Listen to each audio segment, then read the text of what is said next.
The Ranger Grave with No Name. Before we start, if this is the first time you're here, welcome. And I need you to do something for me before this story gets going because you're going to want to hear every single one of the ones that come after it. Hit subscribe right now. Tap that like button.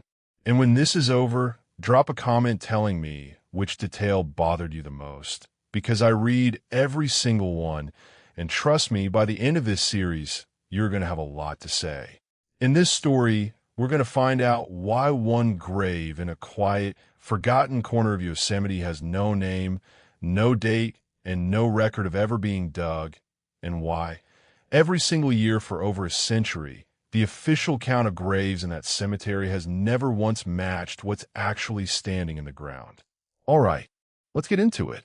I worked 8 seasons as a backcountry ranger at Yosemite National Park, and for most of that time, my duties kept me well away from anything resembling a graveyard.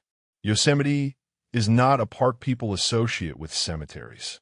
It is granite cliffs, waterfalls, sequoia groves, the kind of landscape that makes people think about the beginning of the world, not the end of it. But tucked into a quiet, largely forgotten corner of the valley, shielded by cedar and pine that most visitors never wander close enough to notice, there's a small pioneer cemetery, one of the oldest human-made structures in the entire park, predating the National Park Service itself by decades.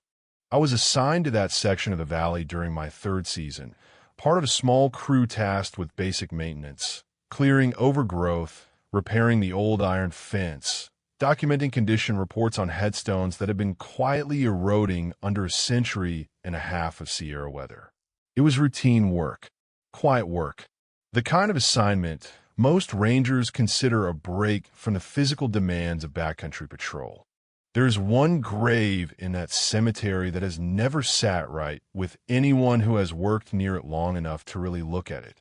It sits slightly apart from the others, near the tree line, its headstone smaller and rougher than the rest, clearly hand-carved rather than professionally cut, the way you would expect from an early settler community, without regular access to a stonemason.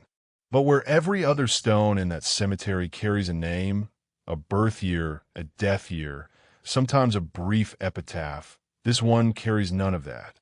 Just a single symbol cut deep into the stone, worn but still legible after all these years. Nobody currently on staff, and, as far as anyone has been able to determine, nobody who has ever worked at that park has been able to identify what that symbol actually means. I first asked about it during my 3rd week on that crew to a maintenance supervisor named Perpetuo Dinica, who had worked in that district for nearly 2 decades. I expected a simple answer, some historical footnote about an early settler whose name had simply been lost to time before proper record-keeping began. What I got instead was silence, the kind of silence that tells you immediately you have asked about something people have learned not to ask about out loud. She eventually told me that the grave had been checked against every burial record the park had ever managed to recover, county archives, church record from the nearest surviving settlement, even a handful of private family journals donated to the park's historical collection over the decades. Nothing. No name matched the location. No burial record referenced a grave positioned exactly where that one sits. As far as any paper trail is concerned, that grave should not exist at all. I want you to sit with that for a moment, because it only gets stranger from here. Every single year, park maintenance conducts a formal headstone count for that cemetery, a routine part of historical preservation protocol, cross-referencing the physical count against the park's own historical registry to track erosion, subsidence, and any stones that may need urgent conservation work. For the entire history of that annual count, going back further than any current staff member's tenure, the physical number of graves in that cemetery has never once matched the registry. Every single year, there is one more headstone standing in that quiet clearing than the official records say should be there. I did that count myself during my 4th season, alone, on a gray October afternoon with the light already starting to fade early behind the canyon walls. I counted twice, the way you do when a number doesn't sit right the first time. Both times, I came up with the same result. One more grave than the registry. The nameless one, standing exactly where it always stands, near the tree line, its strange, unreadable symbol catching the last of the afternoon light. I did not feel anything dramatic in that moment. No sudden cold, no whisper on the wind, just a very quiet, very specific unease, the kind that settles into your chest and stays there long after you have left the place that caused it.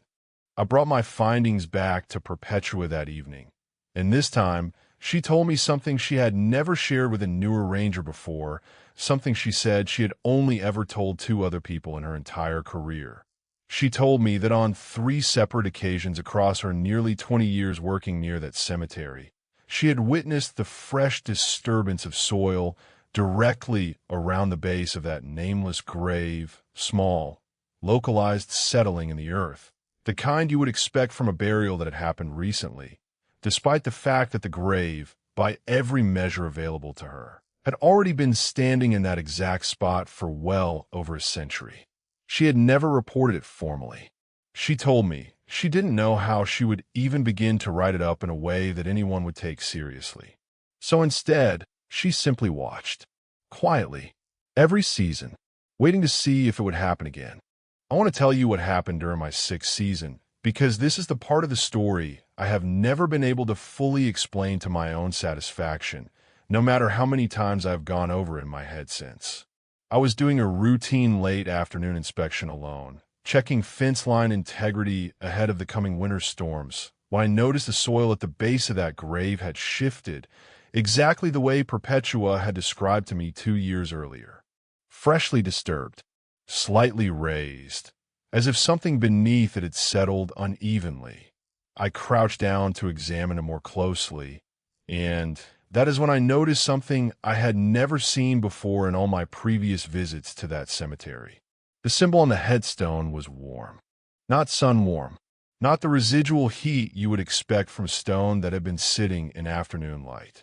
This was different, localized specifically to the carved symbol itself, as though something beneath the surface of the stone was generating its own quiet heat, independent of the weather, independent of the season, independent of anything that should logically explain it.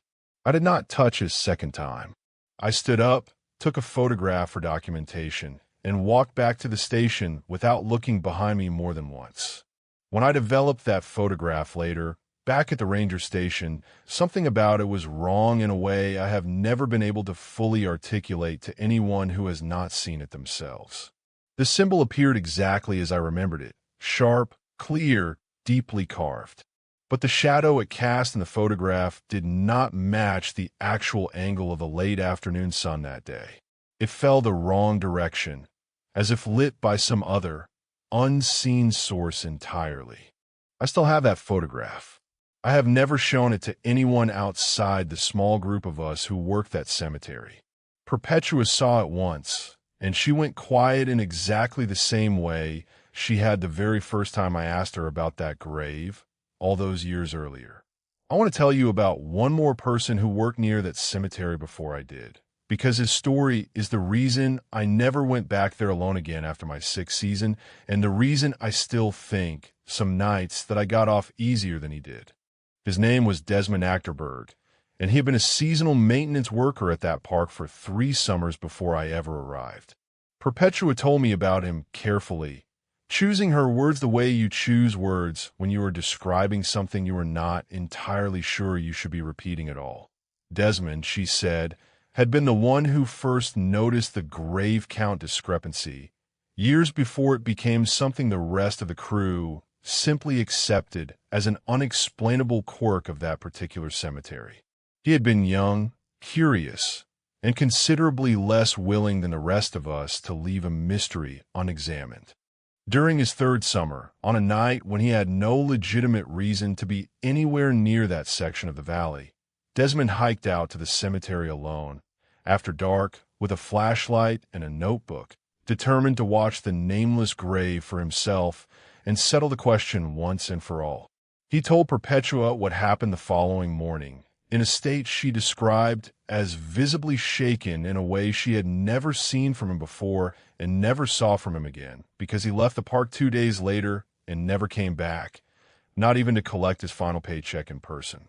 He told her that he had sat across from that grave for nearly 3 hours, watching, waiting, feeling increasingly foolish as the night wore on and nothing happened. And then, sometime after midnight, he said the temperature around him dropped so suddenly and so completely that his breath began fogging in front of him despite it being the middle of July.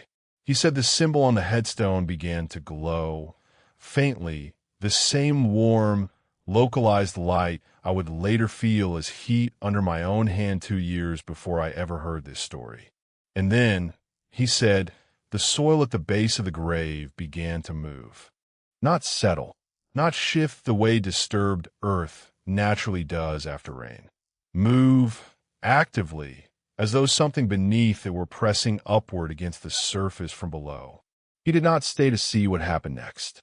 He ran the entire way back to the ranger station, and by his own account, he never once looked behind him because some part of him understood in that moment that whatever was happening in that clearing was not something meant to be witnessed by anyone standing upright and breathing. Perpetua told me she never fully believed his account until years later. Once she had witnessed the disturbed soil herself on 3 separate occasions and could no longer comfortably dismiss what he had described as simple panic or exhaustion playing tricks on a tired young man alone in the dark. I asked her, during that same conversation, whether she had ever tried to research who might actually be buried beneath that unnamed stone, using resources beyond the park's own official archives. She told me she had, once, years into her own tenure, reaching out to a regional historical society that maintained records for the small pioneer settlements that had existed in that area before the park's establishment. She described the response she received as one of the strangest, most quietly unsettling documents she has ever held in her hands. The Historical Society had no record of any burial matching that location either, but buried in an old, handwritten ledger from a nearby settlement church, dated decades before the park's own cemetery registry began, there was a single brief entry, written in a shaking, hurried hand, describing a burial conducted at night, without ceremony, without a name recorded, because according to the ledger's own words, the individual responsible for digging that grave had refused to speak the name of the person inside it, out of what the entry described only as a fear too great to put into words on paper. The ledger entry ended there. No further explanation. No follow-up reference anywhere else in the church's surviving records. Just that single, unfinished sentence, sitting in an archive for well over a century, waiting for someone curious enough and foolish enough to finally go looking for it. I no longer work at that park, but I think about that unfinished sentence more than almost anything else connected to this story. Whatever was buried in that clearing was feared enough, even by the person who buried it, that they could not bring themselves to write down its name, and I have come to believe that whatever that fear was protecting the rest of us from has never actually gone anywhere at all.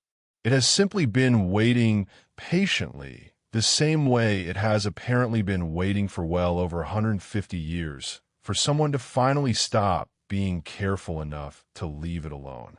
There's one more detail I have never told anyone outside the small group of us who worked that cemetery, something I only remembered clearly months after leaving the park entirely, when a completely unrelated conversation happened to jog a memory I had, without realizing it, buried almost as deliberately as whatever was buried beneath that stone.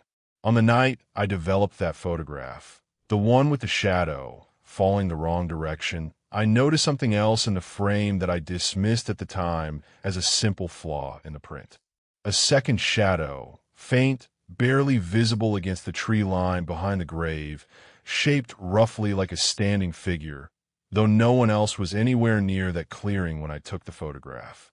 I told myself it was a trick of the darkroom chemicals, an artifact of old equipment, nothing more. I no longer have that photograph in front of me as I tell you this. I gave it to Perpetua the week I transferred out of that district, unable to fully explain why I didn't want to keep it in my own possession any longer, and I have never asked her what she eventually did with it. Some part of me has never wanted to know.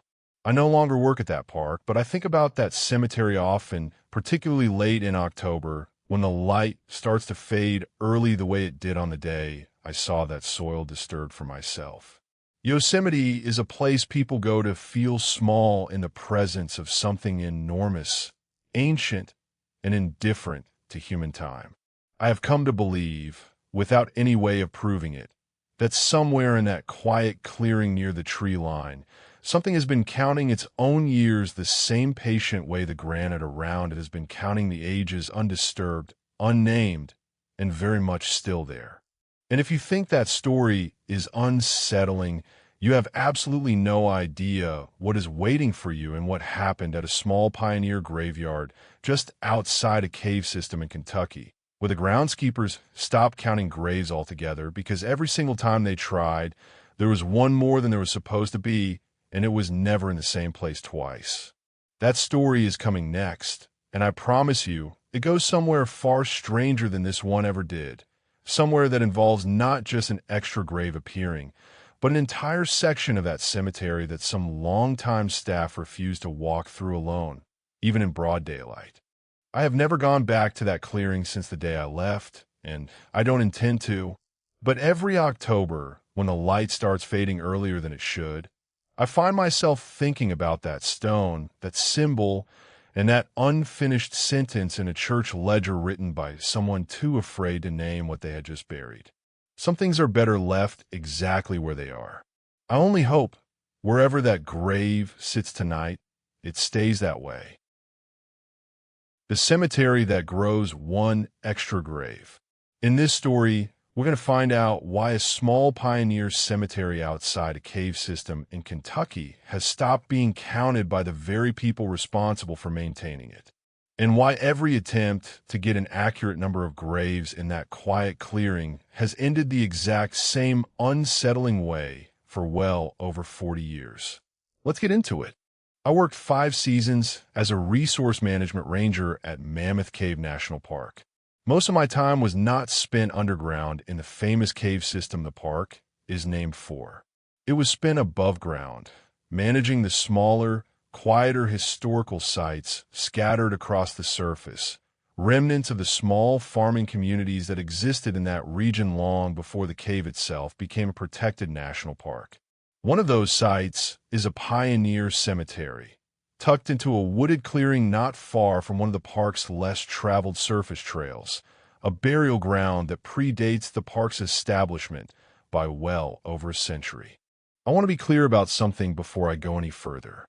Cemetery documentation is genuinely important work. Every national park with a cemetery on its property maintains a careful, precise registry, cross-referencing physical headstone counts against archival burial records to track condition and preserve historical accuracy. It is not glamorous work. It is careful, methodical, repetitive work. And at this particular cemetery, it has become work that almost nobody currently on staff is willing to do alone. I first heard about the pattern during my 2nd season from a cultural resources supervisor named Ignatius Truelove, who had managed that site for close to 2 decades. He told me, in a tone far more serious than I expected, that the physical grave count at that cemetery had not matched the official registry in over 40 years of documented attempts. And the discrepancy was not fixed. It was not predictable. Every single year, the count came back different. Sometimes 1 grave too many.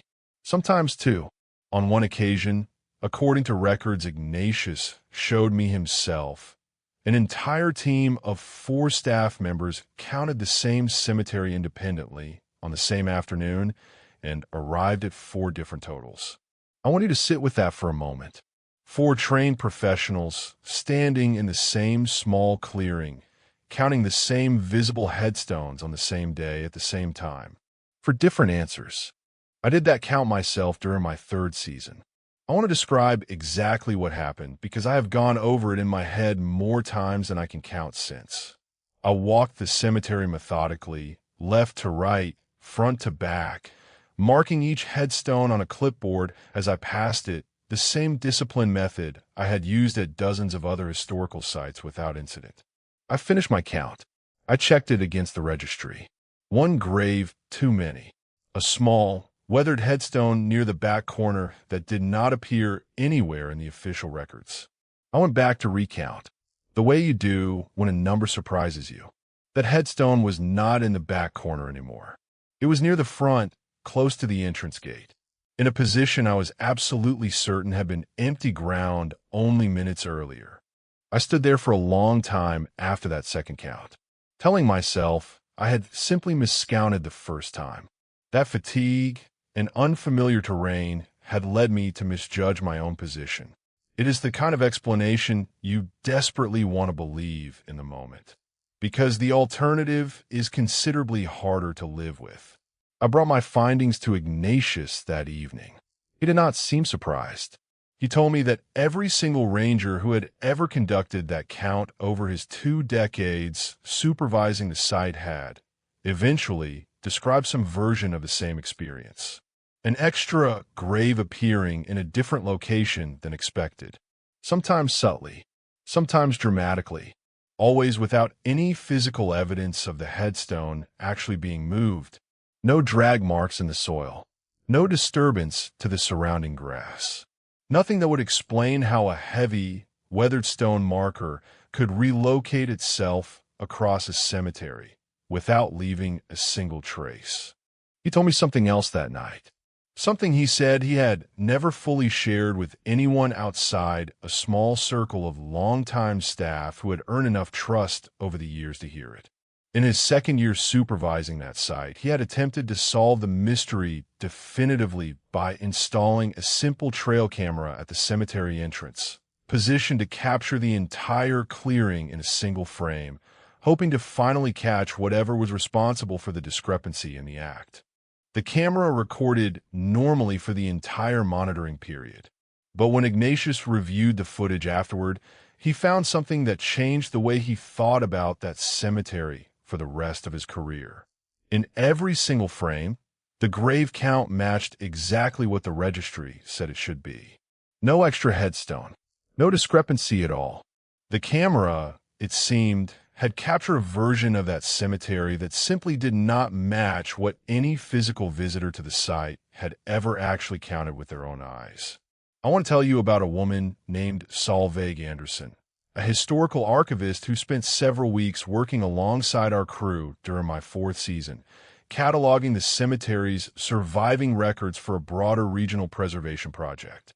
She approached the mystery the way an archivist approaches everything, methodically, skeptically, determined to find the answer buried somewhere in the paper trail rather than in anything resembling the supernatural. She spent days going through county burial records, church ledgers, and private family papers donated to regional historical societies, trying to account for every single name that had ever been associated with that plot of land. What she found unsettled her more than she was initially willing to admit. Several of the burial records she uncovered described individuals whose graves, according to every physical survey ever conducted at that cemetery, had never actually been located. Names with no corresponding headstone anywhere on the site, despite clear documentation that burials had taken place there.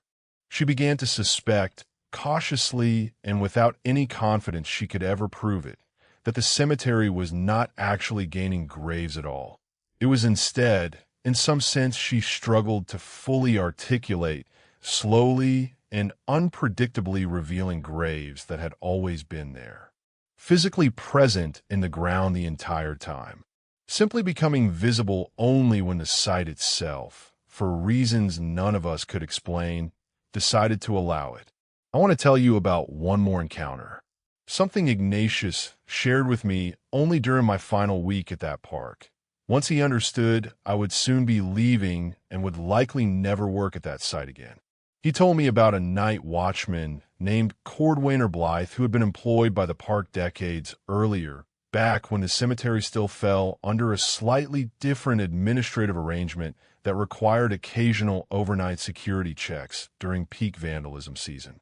Cordwainer's story was never formally documented anywhere in the park's official files. The man himself had been so shaken by it that he requested reassignment away from that specific site the following week and refused to discuss the details with anyone beyond his immediate supervisor at the time. What little Ignatius eventually learned came secondhand, passed down through a chain of retired staff who had each heard fragments of the story over the years, growing more consistent rather than less as different tellings were compared against each other. Cordwainer had been doing a routine overnight patrol, walking the perimeter of the cemetery with a flashlight when he heard it. Digging. Not distant, not muffled by distance or wind. Close, deliberate, rhythmic. The specific sound of a shovel biting into soil, coming from somewhere inside the cemetery itself. He approached the sound carefully, expecting to find vandals, or perhaps an animal disturbing the ground. He found nothing. No schabit, no disturbed earth, no sign that anyone or anything had been digging at all. The sound simply stopped the moment his flashlight beam swept across the spot where it had seemed to be coming from. He continued his patrol, unsettled, telling himself, the way all of us eventually tell ourselves in these situations, that sound travels strangely at night in wooded terrain, that he had simply misjudged the source. 20 minutes later, on his second pass through that same section, the digging started again, in a completely different corner of the cemetery. Just as close, just as unmistakable, and just as impossible to locate once he actually reached the spot. He left the cemetery that night and never returned to that particular patrol route again. What stayed with him, according to what he eventually told his supervisor, was not the sound itself. It was something he noticed only after he had already left the site and was walking back toward the main trail. In the beam of his own flashlight, cast briefly across the ground behind him, he saw a fresh trail of disturbed earth. Small, scattered clumps of soil, leading in a rough, meandering path from one section of the cemetery to another, exactly tracing the route between the two spots where he had heard that digging. I asked Ignatius whether that story had ever been independently corroborated by anyone else on staff. He told me it hadn't. Not directly, but he had personally experienced something adjacent to it himself. Years into his own tenure, a single distant sound of digging heard faintly during a late afternoon inspection, gone the moment he turned toward it, dismissed at the time as a distant hiker or maintenance crew, until Cordwainer's story reached him years later and made him reconsider what he thought he had actually heard. I want to describe one final detail before I close this out. Something Saul Vague mentioned to me almost as an afterthought during our very last conversation before she left the park to continue her research elsewhere. In reviewing the oldest surviving burial records for that cemetery, dating back to the earliest documented settlement in that area, she had found a recurring notation attached to several entries. A small, handwritten mark beside certain names that she initially assumed was simply an administrative symbol used by the original record keeper for some mundane bureaucratic purpose. It was only after cross-referencing it against a handful of similar historical documents from neighboring counties that she realized the symbol was used specifically and consistently to denote burials conducted hastily, without full ceremony, during periods of illness outbreak or sudden, unexpected death. Graves dug quickly, sometimes without a formal headstone at all, meant to be marked properly once circumstances allowed. A promise that, based on how many of those names never appear anywhere else in the historical record, was very often never kept. That detail has never fully left me. It suggests, uncomfortably, that the cemetery's own registry, the very document every ranger has used for over 40 years to determine what should and should not be there, was potentially incomplete from the very beginning. Missing graves the original community itself intended to properly mark, but never got around to before the settlement dissolved and moved on, leaving whatever remained behind quietly, patiently, waiting in ground that nobody has ever fully mapped correctly. I want to describe the last time I personally visited that cemetery during my final season before transferring to a different park entirely. I went alone in the late afternoon, telling myself I simply wanted one last look at a site that had genuinely unsettled me more than almost anything else across my entire career. I did not intend to count the graves. I had promised myself, but standing at the entrance gate, I found myself doing it anyway, almost involuntarily, my eyes moving from stone to stone the way they always had. And near the back corner, in the exact spot where I had first seen that extra headstone during my third season, there was a small patch of disturbed earth, freshly turned, with no stone marking it at all, just bare ground, recently moved, sitting quietly in a corner of a cemetery that has never once, in over 40 years of careful, documented attempts, given anyone an honest count of what it actually contains. I no longer work at that park, but I think about that patch of freshly turned earth often, particularly when I find myself standing in any quiet, wooded clearing anywhere else in the country. Mammoth Cave protects one of the largest known cave systems on the entire planet, an underground world that continues to reveal new passages even now, well over a century after formal exploration began.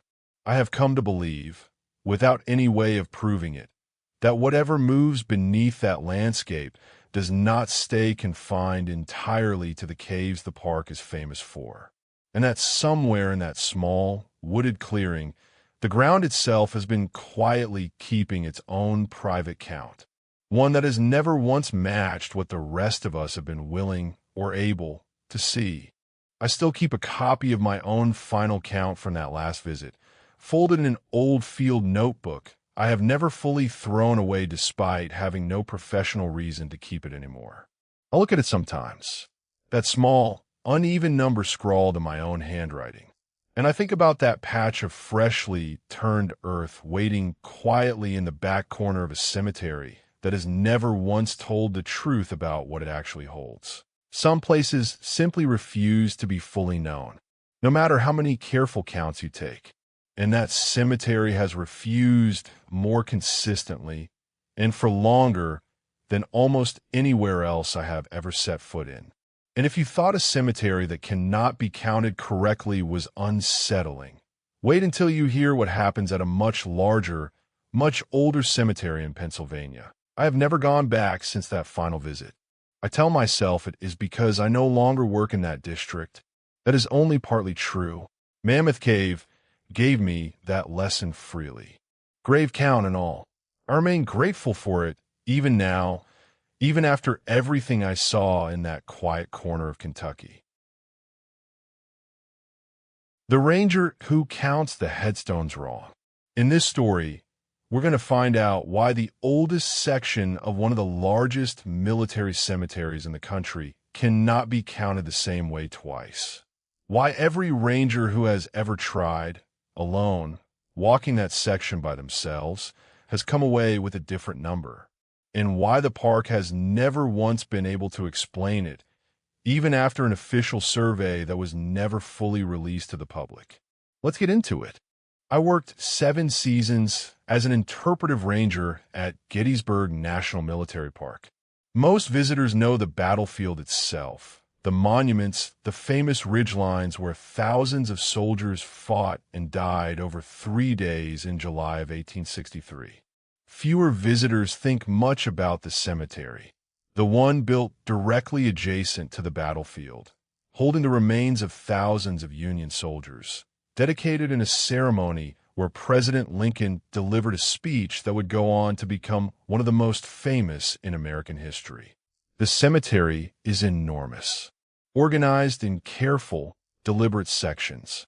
Every grave documented, cross-referenced, cataloged with a precision befitting a National Historic Site of that significance.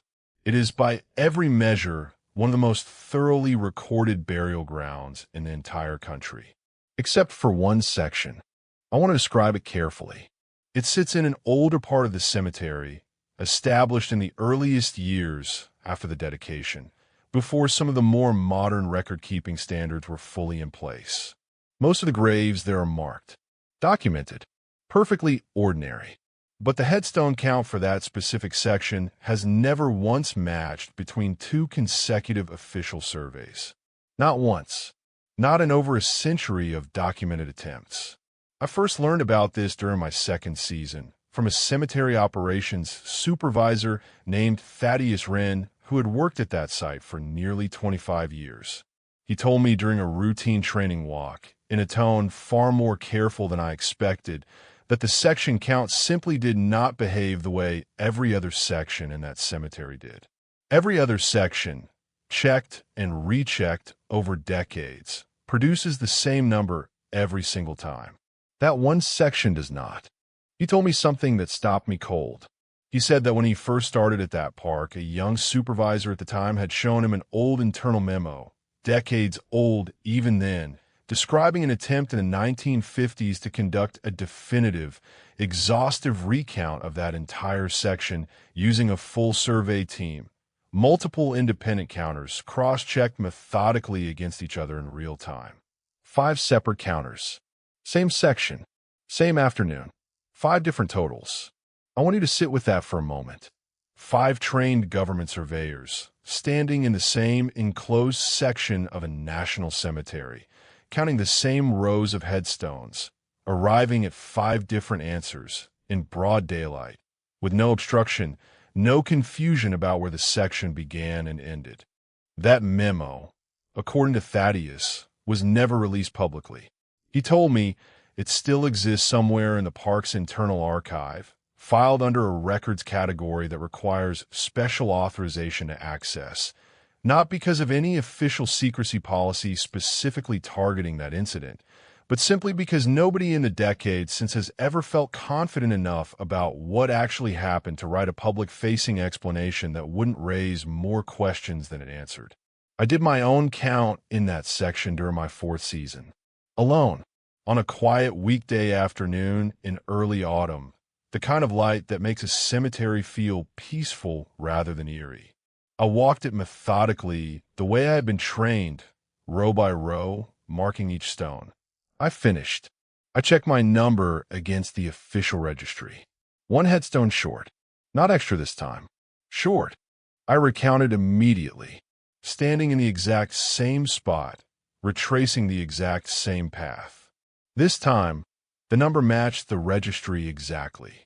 I stood there a long time after that second count, telling myself the obvious thing, that I had simply lost track somewhere in my first pass, an easy mistake to make in a section with rows this dense. It is the explanation you want to believe. It is almost never the whole truth. I brought it to Thaddeus that evening. He nodded slowly, the way you nod at something you have heard many times before. He told me that in his 25 years, he had personally conducted that count over a dozen times and had never once gotten the same number twice. Sometimes short, sometimes over, never consistent, never explainable. I want to tell you about a conservation specialist named Perpetua Vance who spent an entire summer working in that section, documenting stone condition for a long-term preservation project. She was methodical, careful, the kind of person who does not accept an unexplained discrepancy without exhausting every rational possibility first. She began tracking her own counts obsessively. Every single day she worked in that section, cross-referencing against weather, time of day, direction of travel, anything that might explain the pattern through something measurable. What she found unsettled her more than she initially wanted to admit. The count was never wrong when she counted from east to west. It was only ever wrong, consistently, when she counted from west to east. I asked her, when she eventually told me this herself, what she made of that specific detail. She told me she didn't know. She told me she had gone back and forth on it more times than she could count, no pun intended, and had never landed on an explanation that made her feel any better about it. I want to tell you about something else Thaddeus eventually shared with me near the very end of my time at that park, once he trusted me enough to talk about it plainly. He told me that the discrepancy in that section had, on at least 2 documented occasions decades apart, involved something considerably stranger than a simple counting error. Both times, according to what he had been told by staff who worked there before him, a headstone had been found during the recount standing in a position that should have been empty ground moments earlier. Not damaged, not disturbed, simply present, where it had not been present during the first pass through that same row. Both incidents were documented internally. Neither was ever explained. Neither, as far as Thaddeus knew, was ever investigated beyond the initial report and a follow-up inspection that found nothing unusual at all by the time anyone with real authority arrived to look. I asked him whether he had a theory. He told me he had one, though he was careful to frame it as nothing more than a private thought he had never said out loud to anyone in an official capacity. He believed the section held more soldiers than the official record had ever fully accounted for. Bodies moved during the chaotic early years of the cemetery's establishment, records lost or incomplete during a period when the sheer scale of the dead made perfect documentation genuinely, physically impossible. He believed, in some way he could not fully explain, that the ground itself remembered a number the paperwork never quite managed to capture. I want to describe the last time I walked that section myself, during my final season before I left the park for good. I went alone. Late afternoon, the light already turning gold the way it does in early October at that latitude. I told myself I would not count. I told myself the same thing I had told myself every single time before that moment. And, just like every time before, I found myself doing it anyway. West to east, the direction Perpetua had specifically warned me about. I finished the count. One short. I stood there in that quiet, orderly field of white stone. I did not go back to recount a second time. I simply stood still, and I listened to how quiet that place actually was, quieter than I had ever noticed it being before, as if the entire section were holding perfectly still, waiting to see whether I would try again. I did not try again. I walked out of that cemetery and did not look back. I no longer work at that park, but I think about that section often, particularly whenever I find myself standing in any large, orderly cemetery anywhere else in the country. Gettysburg holds the remains of thousands of men who died in circumstances too chaotic, too overwhelming, for the record-keeping of that era to ever fully keep pace with. I have come to believe, without any way of proving it, that somewhere in that quiet, dignified field of white stone, the true number of who actually rest there has never once matched what any official document has ever claimed. And I suspect it never will. I want to add one more piece of this story. Something that happened after I had already left the park, told to me over the phone by Thaddeus almost a year after my own final walk through that section. A new seasonal ranger had been assigned to that part of the cemetery. Young, eager, the kind of person who takes an old, unresolved mystery as a personal challenge rather than a warning. He decided, on his own initiative, without any official sanction, to attempt something none of us had ever tried before. He counted that section every single day, for an entire month. Same time, same direction, same careful method every time. He kept a private log, a small notebook he carried specifically for that purpose, determined to finally catch the pattern in the act, to prove, once and for all, whether the discrepancy followed any rule at all. For the first 3 weeks, nothing unusual happened. The count matched the registry every single day. Thaddeus told me the young ranger had actually started to feel a little foolish about the whole thing, wondering whether the entire institutional memory of that section's strangeness had simply been decades of accumulated coincidence, amplified by nervous imagination and retold one too many times. Then, on the 22nd day, everything changed. He counted that morning, same as always. One headstone short. He recounted immediately, the way all of us eventually do. The number matched. He wrote it down, unsettled but not alarmed, chalking it up to the same simple human error every one of us had used to explain away our own experiences. That evening, reviewing his notebook before bed, he noticed something he had not caught in the moment. The headstone missing from that morning's first count belonged to a soldier whose name he recognized, not from any historical marker or plaque, from his own family tree. A distant relative, several generations back, whose service in that same war he had only recently discovered through a genealogy project he had been working on privately, entirely unrelated to his job at the park. He had never mentioned that connection to anyone on staff. Nobody at the park knew about it. There was no way anyone could have known which specific grave might catch his attention that particular morning, out of thousands of identical white stones in that section.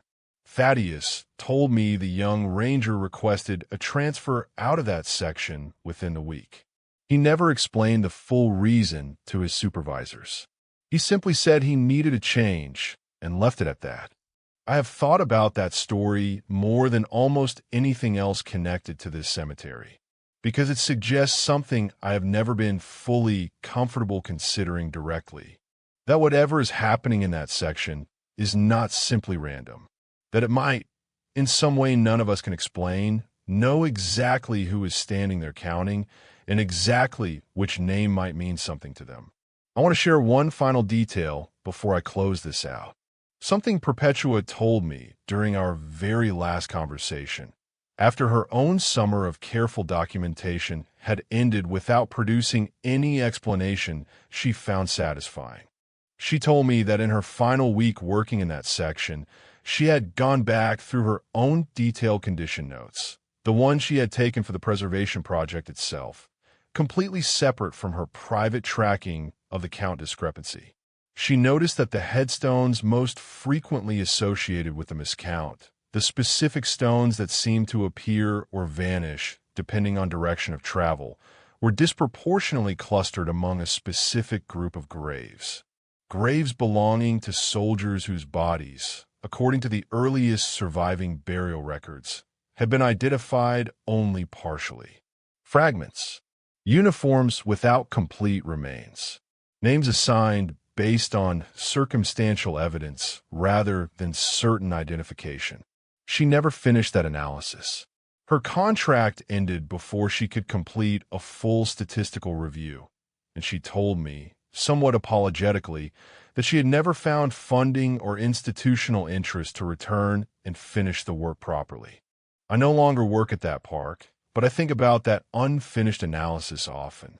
Somewhere in that quiet, dignified section, a group of men whose identities were never fully certain in the first place seem to be the ones most likely to appear and disappear, depending on which direction a living person happens to be walking when they count them. I do not know what that means. I'm not sure I want to know, but I have never been able to stop thinking about it since the day I first heard it. 7 seasons at that park taught me a great deal about history, about how much of it gets lost in the chaos of the moment it actually happens, and about how much of that loss apparently never fully leaves the ground it happened on. I carry that lesson with me still.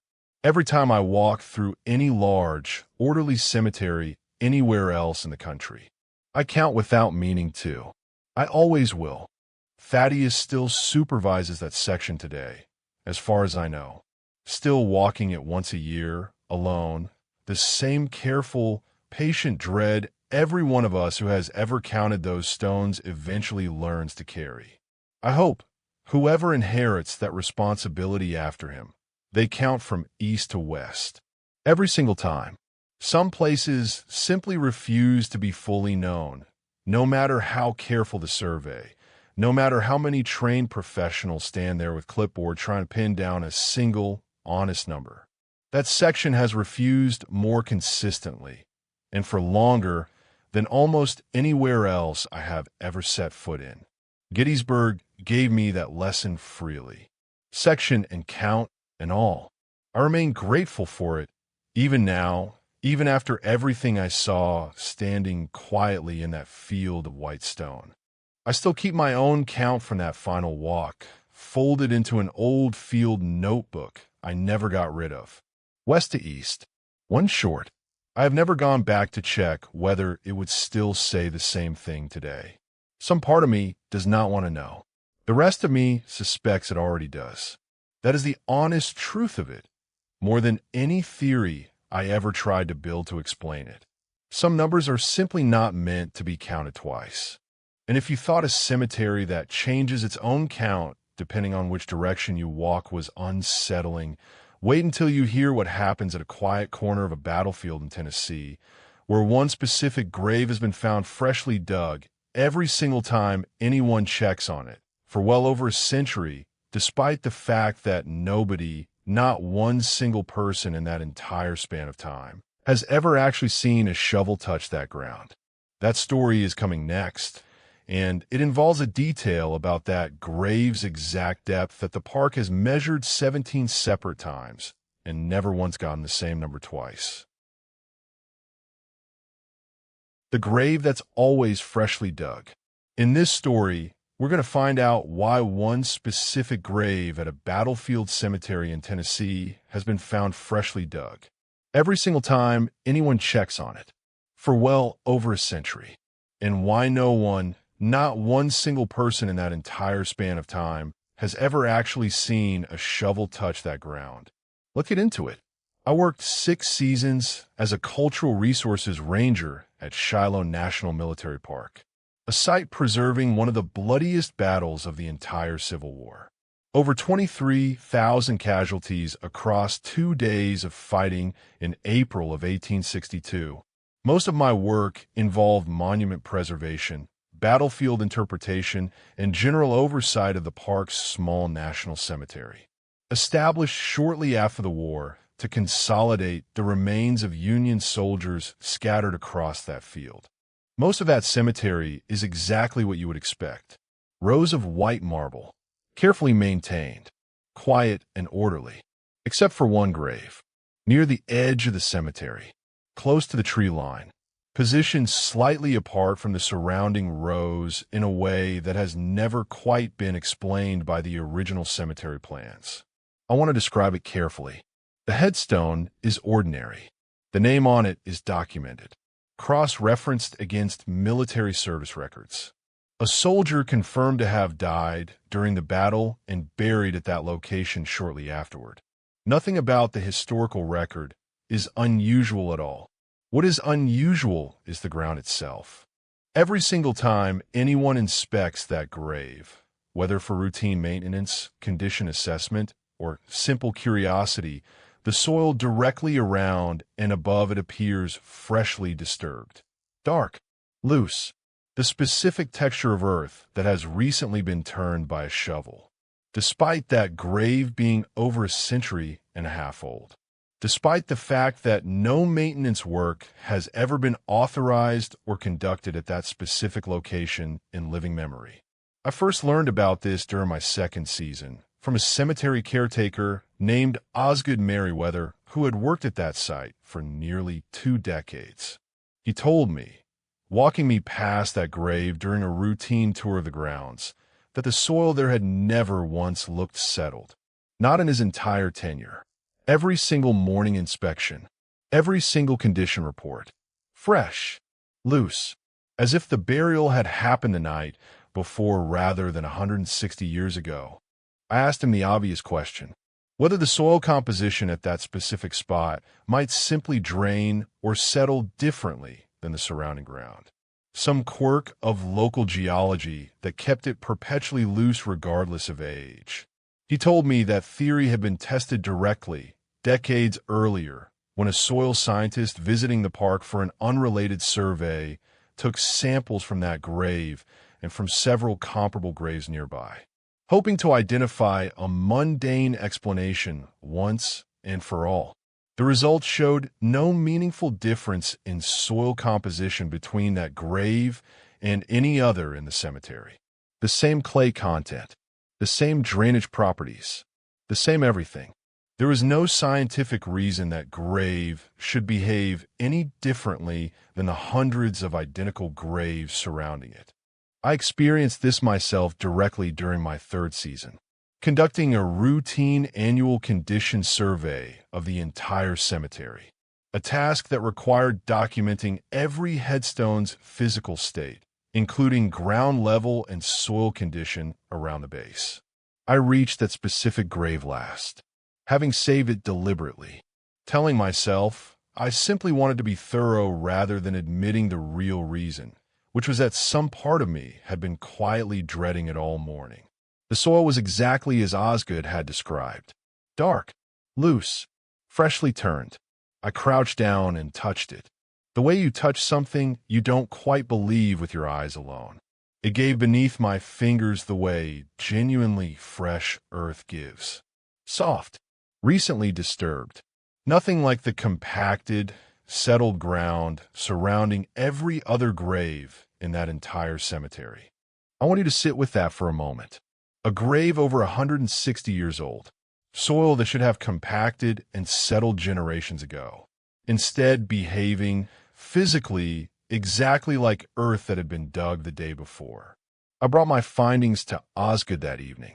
He nodded slowly. The way you nod at something you've heard confirmed many times before.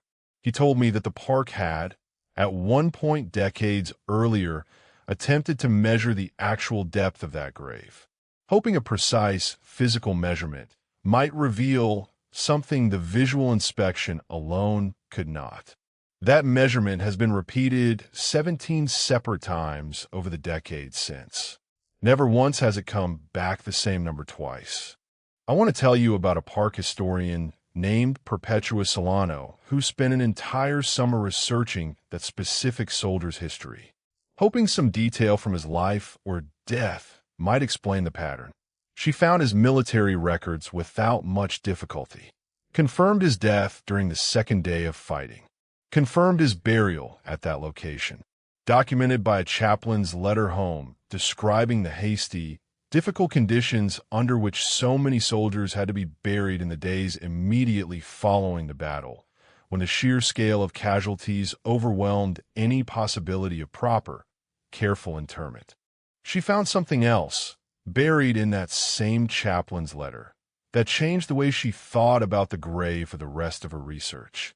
The chaplain had written, in a passage she nearly overlooked entirely, that the soldier's burial had been interrupted partway through by renewed fighting nearby, forcing the burial detail to abandon the site temporarily, promising to return and finish the job properly once conditions allowed. Whether they ever actually returned, the letter does not say. I asked Osgood whether he had ever considered that detail significant. He told me he had, more than once. It formed the closest thing he had to a working theory, one he was careful to frame as pure speculation rather than anything he would ever put in an official park document. He believed, in some way he could never fully explain, that the burial itself had never actually been completed, that whatever remained unfinished on that chaotic April day had simply never stopped being unfinished. The ground itself caught in some kind of permanent unresolved state, forever appearing as though the work had only just been interrupted, waiting for a burial detail that never came back. I want to describe one more account from a groundskeeper named Ferdinand Achebe, who worked at that cemetery for a single season before requesting transfer to a different part of the park entirely. He told Osgood, in a conversation relayed to me secondhand, that he had once arrived at that grave during early morning rounds and found, for just a moment, what looked like a shovel handle protruding from the freshly turned soil. He blinked. He looked again. It was gone. Nothing there but ordinary loose earth, exactly as it always appeared. He left the park 2 weeks later. He never gave a full explanation for the transfer request. I want to add one more piece of this story, something Osgood told me only near the end of my own time at that park, once he trusted me enough to share it plainly. He told me about an attempt, decades before either of us worked there, to finally resolve the mystery through direct excavation. A park administrator at the time, frustrated by years of unexplained reports, authorized a careful, respectful archaeological examination of the grave, hoping to determine once and for all whether the soldiers' remains had ever actually been properly interred, or whether something about the original hasty burial had left the work genuinely incomplete in some physical sense that might explain the soil's behavior. The excavation team worked carefully, methodically, documenting every inch of soil as they went.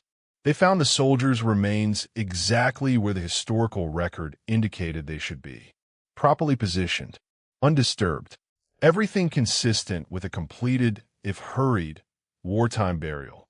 They also found something else, something that was never included in the official excavation report. According to what Osgood had been told by a retired staff member who had witnessed it firsthand, beneath the soldier's remains, in the soil directly below where his body rested, the excavation team found a second, smaller disturbance in the earth. Not a second body, not any physical object at all, simply a distinct, separate layer of disturbed soil, positioned as though something had once been buried there and later removed, long before the modern excavation ever began. Nobody could explain it. The excavation was closed out. The remains reburied exactly as they had been found. The report filed away with no further investigation. Osgood told me he had only ever seen a photograph of that lower disturbance once, shown to him in confidence by the retired staff member years earlier. The image had stayed with him ever since. A dark, uneven patch in the soil that looked, in his own words, like something had been pulled up and out of the ground rather than simply settled or shifted over time. I want to tell you about one more detail Perpetua uncovered during her research, something she found only after months of digging through regional archives far beyond the park's own limited collection. In a private diary kept by a local farmer whose land had bordered the battlefield, written in the years immediately following the war, there was a brief, unsettling passage describing local rumors among the small community living near the new cemetery. The farmer wrote that several neighbors had reported, independently and without any apparent coordination, unusual sounds coming from the burial grounds at night in the months after the war ended. Digging sounds, always from the same general direction, always stopping the moment anyone approached closely enough to investigate. The farmer himself dismissed the rumors in his own writing, attributing them to nervous imagination in a community still deeply traumatized by the scale of death that had occurred so close to their homes. But he recorded them anyway, in careful, specific detail, exactly the kind of documentation that meant something different once Perpetua read it more than a century and a half later, sitting in an archive, cross-referencing it against a grave that still, to this day, behaves as though its own burial were somehow still in progress. I asked Osgood whether he thought that historical account connected directly to the specific grave we had both spent so much time investigating. He told me he couldn't be certain. The farmer's diary never named a precise location, but the general direction he described, cross-referenced against a rough map of the original battlefield included later in the same diary, placed the source of those reported sounds close enough to the current cemetery's location that Osgood found it difficult to dismiss as unrelated. I want to share one final account before I close this out. A visitor years before I ever started working at that park reported to a ranger on duty that she had seen, standing near that specific grave in the late afternoon light, a figure kneeling at the base of the headstone, dressed in clothing she could only describe as old-fashioned, working at something in the dirt with his bare hands.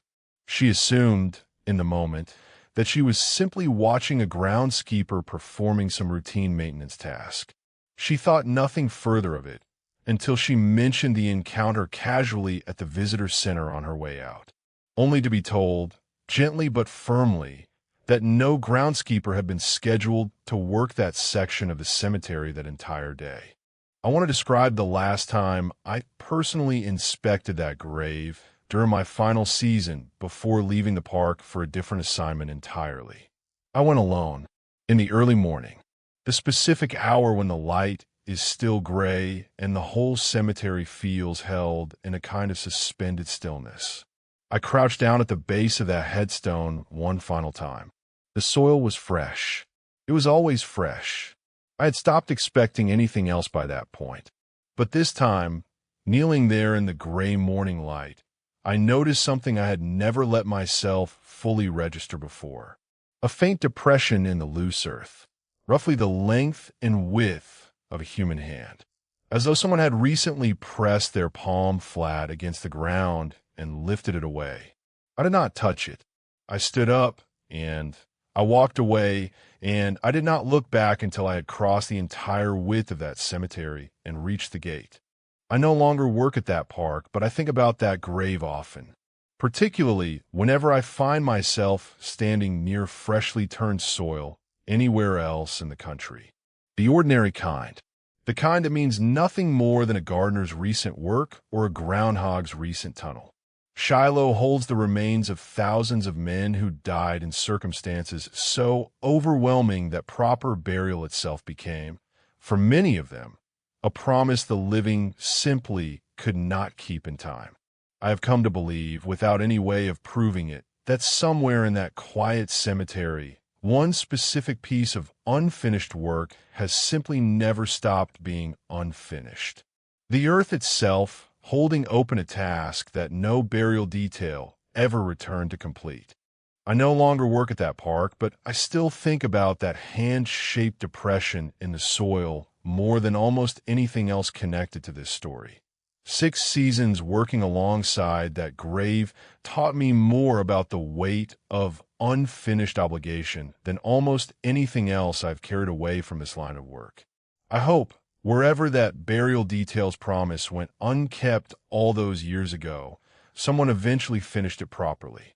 I have never found any record confirming they did. Osgood still tends that cemetery today, as far as I know, still checking that specific grave a little more closely than any of the others. Every single morning, I like knowing that quiet, careful attention has continued long after my own departure. Some obligations deserve exactly that kind of ongoing vigilance, whether or not anyone ever manages to finish the work that was left behind. Some places simply hold onto their own unfinished business more faithfully than others.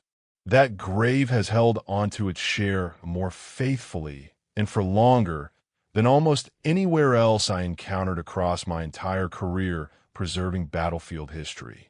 I still find myself, whenever I pass any freshly turned soil anywhere else in the country, glancing at it a beat longer than I probably need to, checking, almost without meaning to, whether it looks the way ordinary fresh earth should look rather than the way that one particular grave always did.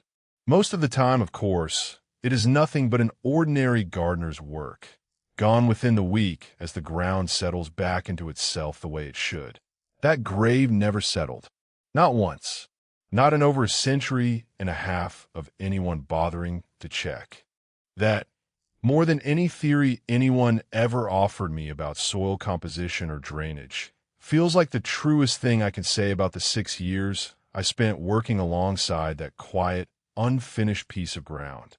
And if you thought a grave that never stops looking freshly dug was unsettling, wait until you hear what happens at a battlefield in Maryland, where the names carved into certain headstones have been documented, photographed, and cross-referenced against the exact same stones years apart and do not match.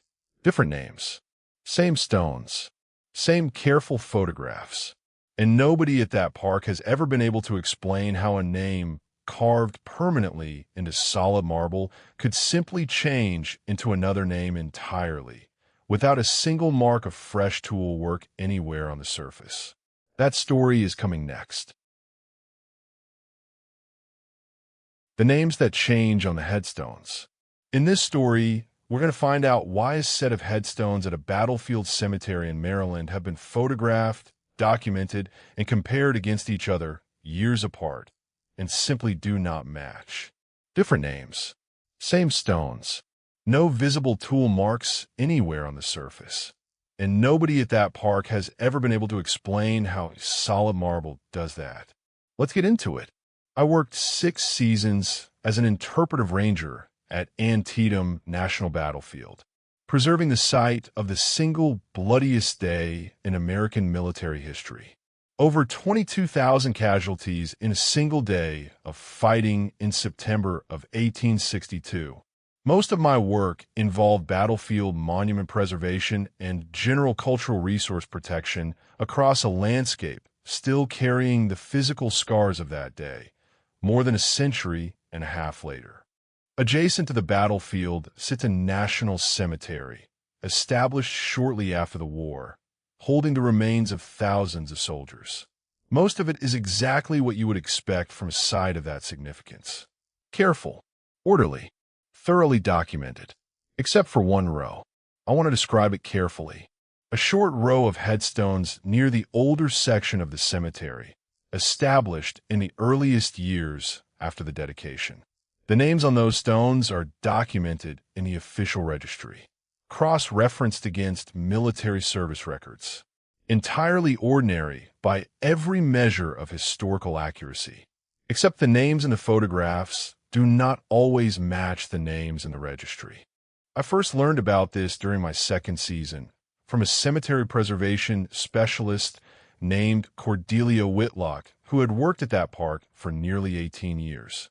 She showed me 2 photographs during a routine training session, both of the same headstone, taken roughly a decade apart. Both part of the park's official condition monitoring archive, used to track erosion and weathering over time. The name on the earlier photograph read one way. The name on the later photograph read differently. Not dramatically. A single letter changed. A middle initial that appeared in one photograph and was entirely absent in the other. Small enough that most people would assume simple photographic distortion. Lighting, angle, the ordinary imperfections of archival documentation. Except she showed me a 3rd photograph, taken the same week as the 2nd one, from a different angle by a different photographer entirely, using different equipment. It matched the 2nd photograph exactly, not the 1st. I asked her the obvious question, whether the stone might have been replaced or repaired at some point between the 2 photographs. A common practice for weathered Civil War era markers that sometimes require careful restoration work.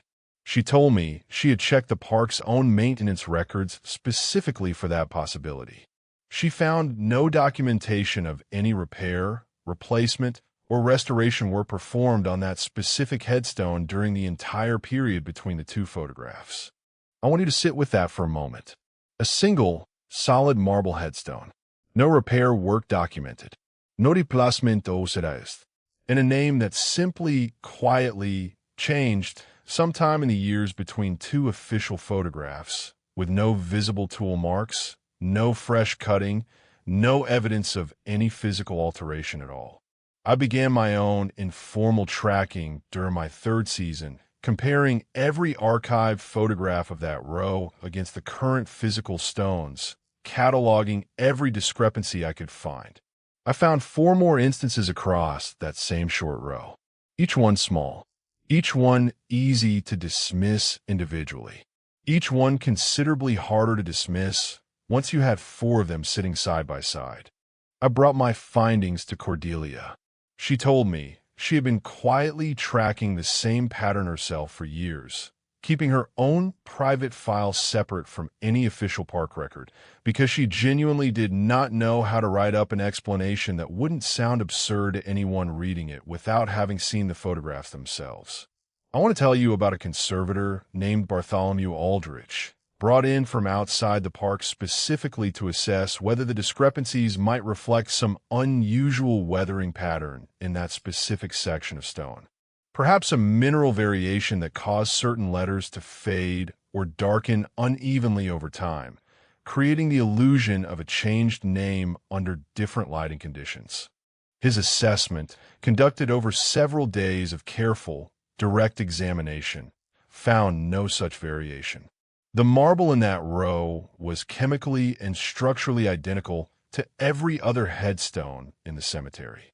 There was no scientific mechanism, none that he was aware of from his considerable career in historical stone conservation, that could account for a carved letter appearing to shift or change entirely without any corresponding physical alteration to the stone itself. I asked Cordelia whether the park had ever attempted a direct, in-person comparison, physically standing at the grave with an old photograph in hand, checking letter by letter in real time rather than relying on archived images that could theoretically be affected by processing or storage degradation. She told me she had done exactly that more than once, and that the experience unsettled her more than the photographs alone ever had. She described standing at one specific headstone with a printed photograph from a decade earlier, comparing the carved name letter by letter under careful daylight. The name matched exactly. She left the site, returned 3 days later with the same photograph, and stood at the same spot. This time, one letter did not match. She checked again the following week. It matched once more. I want to add one more piece of this story. Something Cordelia told me only near the end of my own time at that park. Once she trusted me enough to share something she had never put into any official file. She told me she had, years before I arrived, attempted to research the specific soldiers whose names appeared inconsistently across that row, hoping their individual service histories might reveal some connecting thread that could explain the pattern. She found something she had never expected. Every single one of them, according to the fragmentary records that survived from that chaotic period of the war, had been misidentified at least once during the initial burial process. Names assigned based on uniform markings, personal effects, or secondhand account from fellow soldiers. Later corrected once more careful documentation became possible, sometimes weeks or months after the actual burial had already taken place. In every case, the correction had been made on paper, the official registry updated, the historical record amended, but the stone itself, cut and placed in the immediate aftermath of the battle, had never been replaced to reflect those later corrections. It simply stood there, carrying whatever name had been assigned in that first, hurried, uncertain accounting. I asked Cordelia whether she thought that history connected directly to the discrepancy in the photographs. She told me she couldn't be certain, but she had developed a private theory over the years. One she offered cautiously. Without any real confidence, it represented more than her own attempt to make sense of something that resisted easy explanation. She believed the stones themselves seemed to be caught between two histories. The name first assigned in the chaos of burial, and the name later confirmed through careful research, as though the marble itself could not quite decide which version of the truth it was supposed to be holding on to, and simply kept shifting between them faintly whenever nobody was watching closely enough to catch it in the act.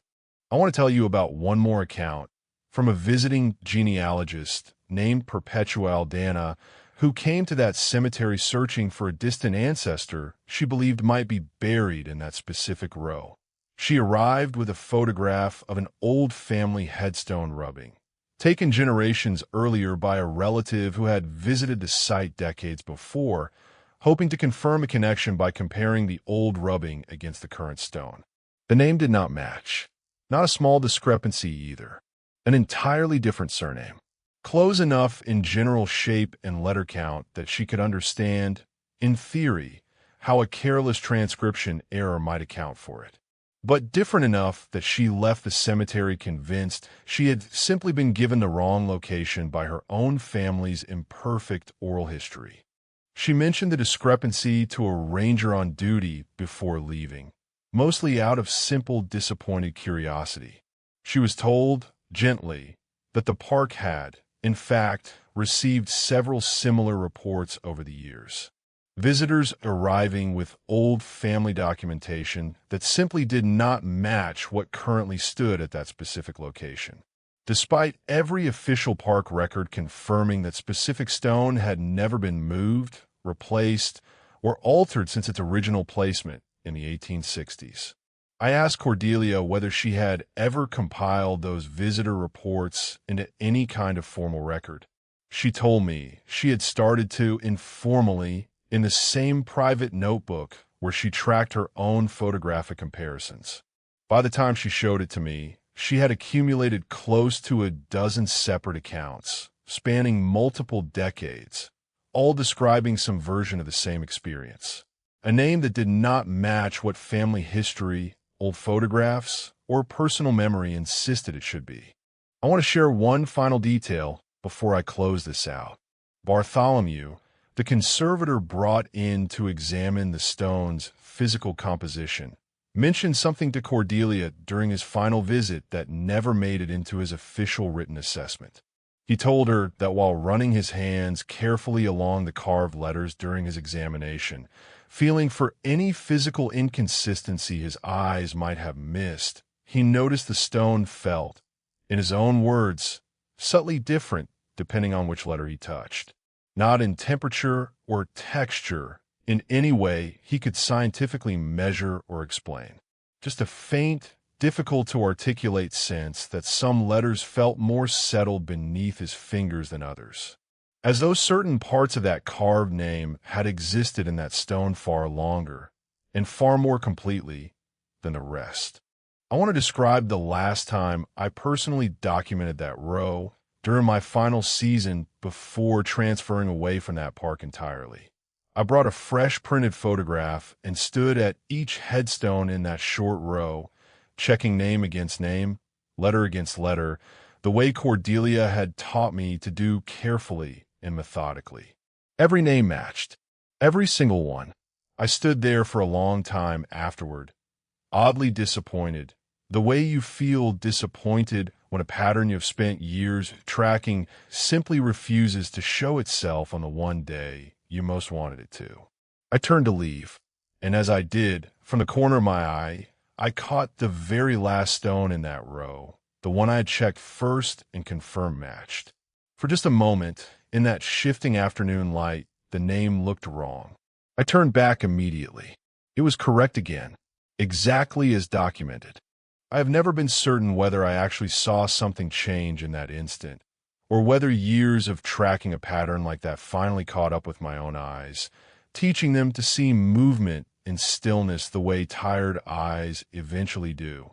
I no longer work at that park, but I think about that row often, particularly whenever I look at any old photograph anywhere else and find myself comparing it, almost involuntarily, against whatever it happens to depict today. Antietam holds the remains of men who died in numbers so overwhelming that even now, more than a century and a half later, the full accounting of who actually rests where has never been considered entirely complete by the historians who study it most closely. I have come to believe, without any way of proving it, that somewhere in that quiet row of stone, the names themselves have never quite settled the way the rest of that cemetery has. Still shifting, faintly, patiently, the same way the historical record itself has never fully settled either. Cordelia still supervises that section today, as far as I know, still carrying that old, worn photograph with her every time she walks that row. I like knowing that quiet, careful attention has continued long after my own departure. Some names deserve exactly that kind of ongoing witness, whether or not anyone ever manages to catch them changing in the act. 6 seasons at that battlefield taught me more about the fragile, uncertain nature of historical record than almost anywhere else I have worked since. I carry that lesson with me still, every time I look at any old document anywhere else and take its accuracy for granted. Antietam gave me that lesson freely, row and stone and all. I remain grateful for it, even now, even after everything I saw shifting quietly in that afternoon light.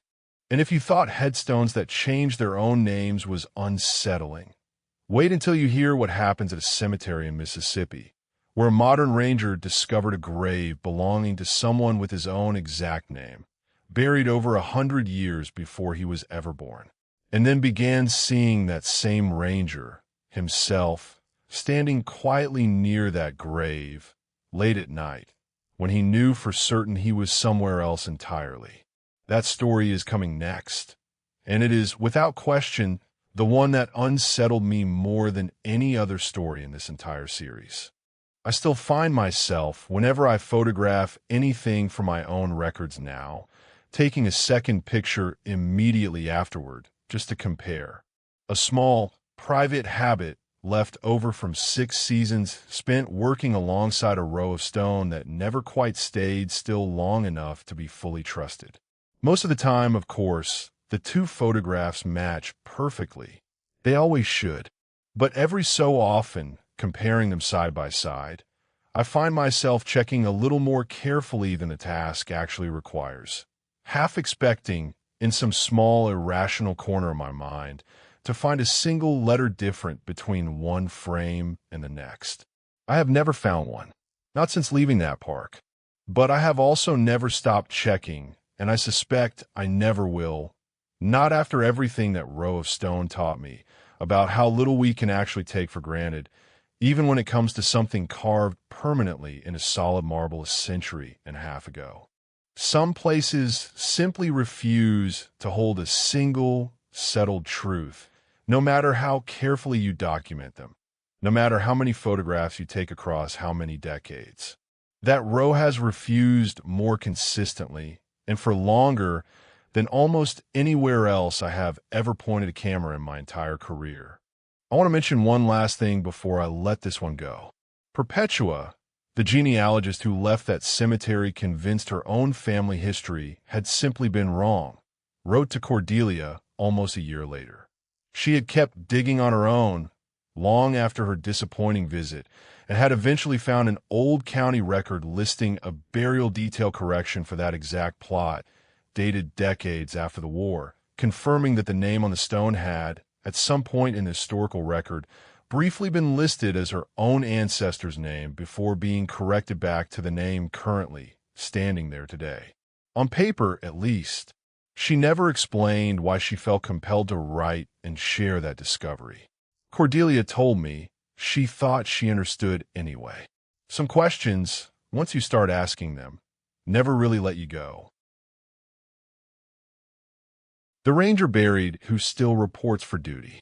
In this story, we're going to find out why a modern park ranger discovered a grave belonging to someone with his own exact name, buried over 100 years before he was ever born, and why he began seeing that same ranger, himself, standing quietly near that grave, late at night, when he knew for certain he was somewhere else entirely.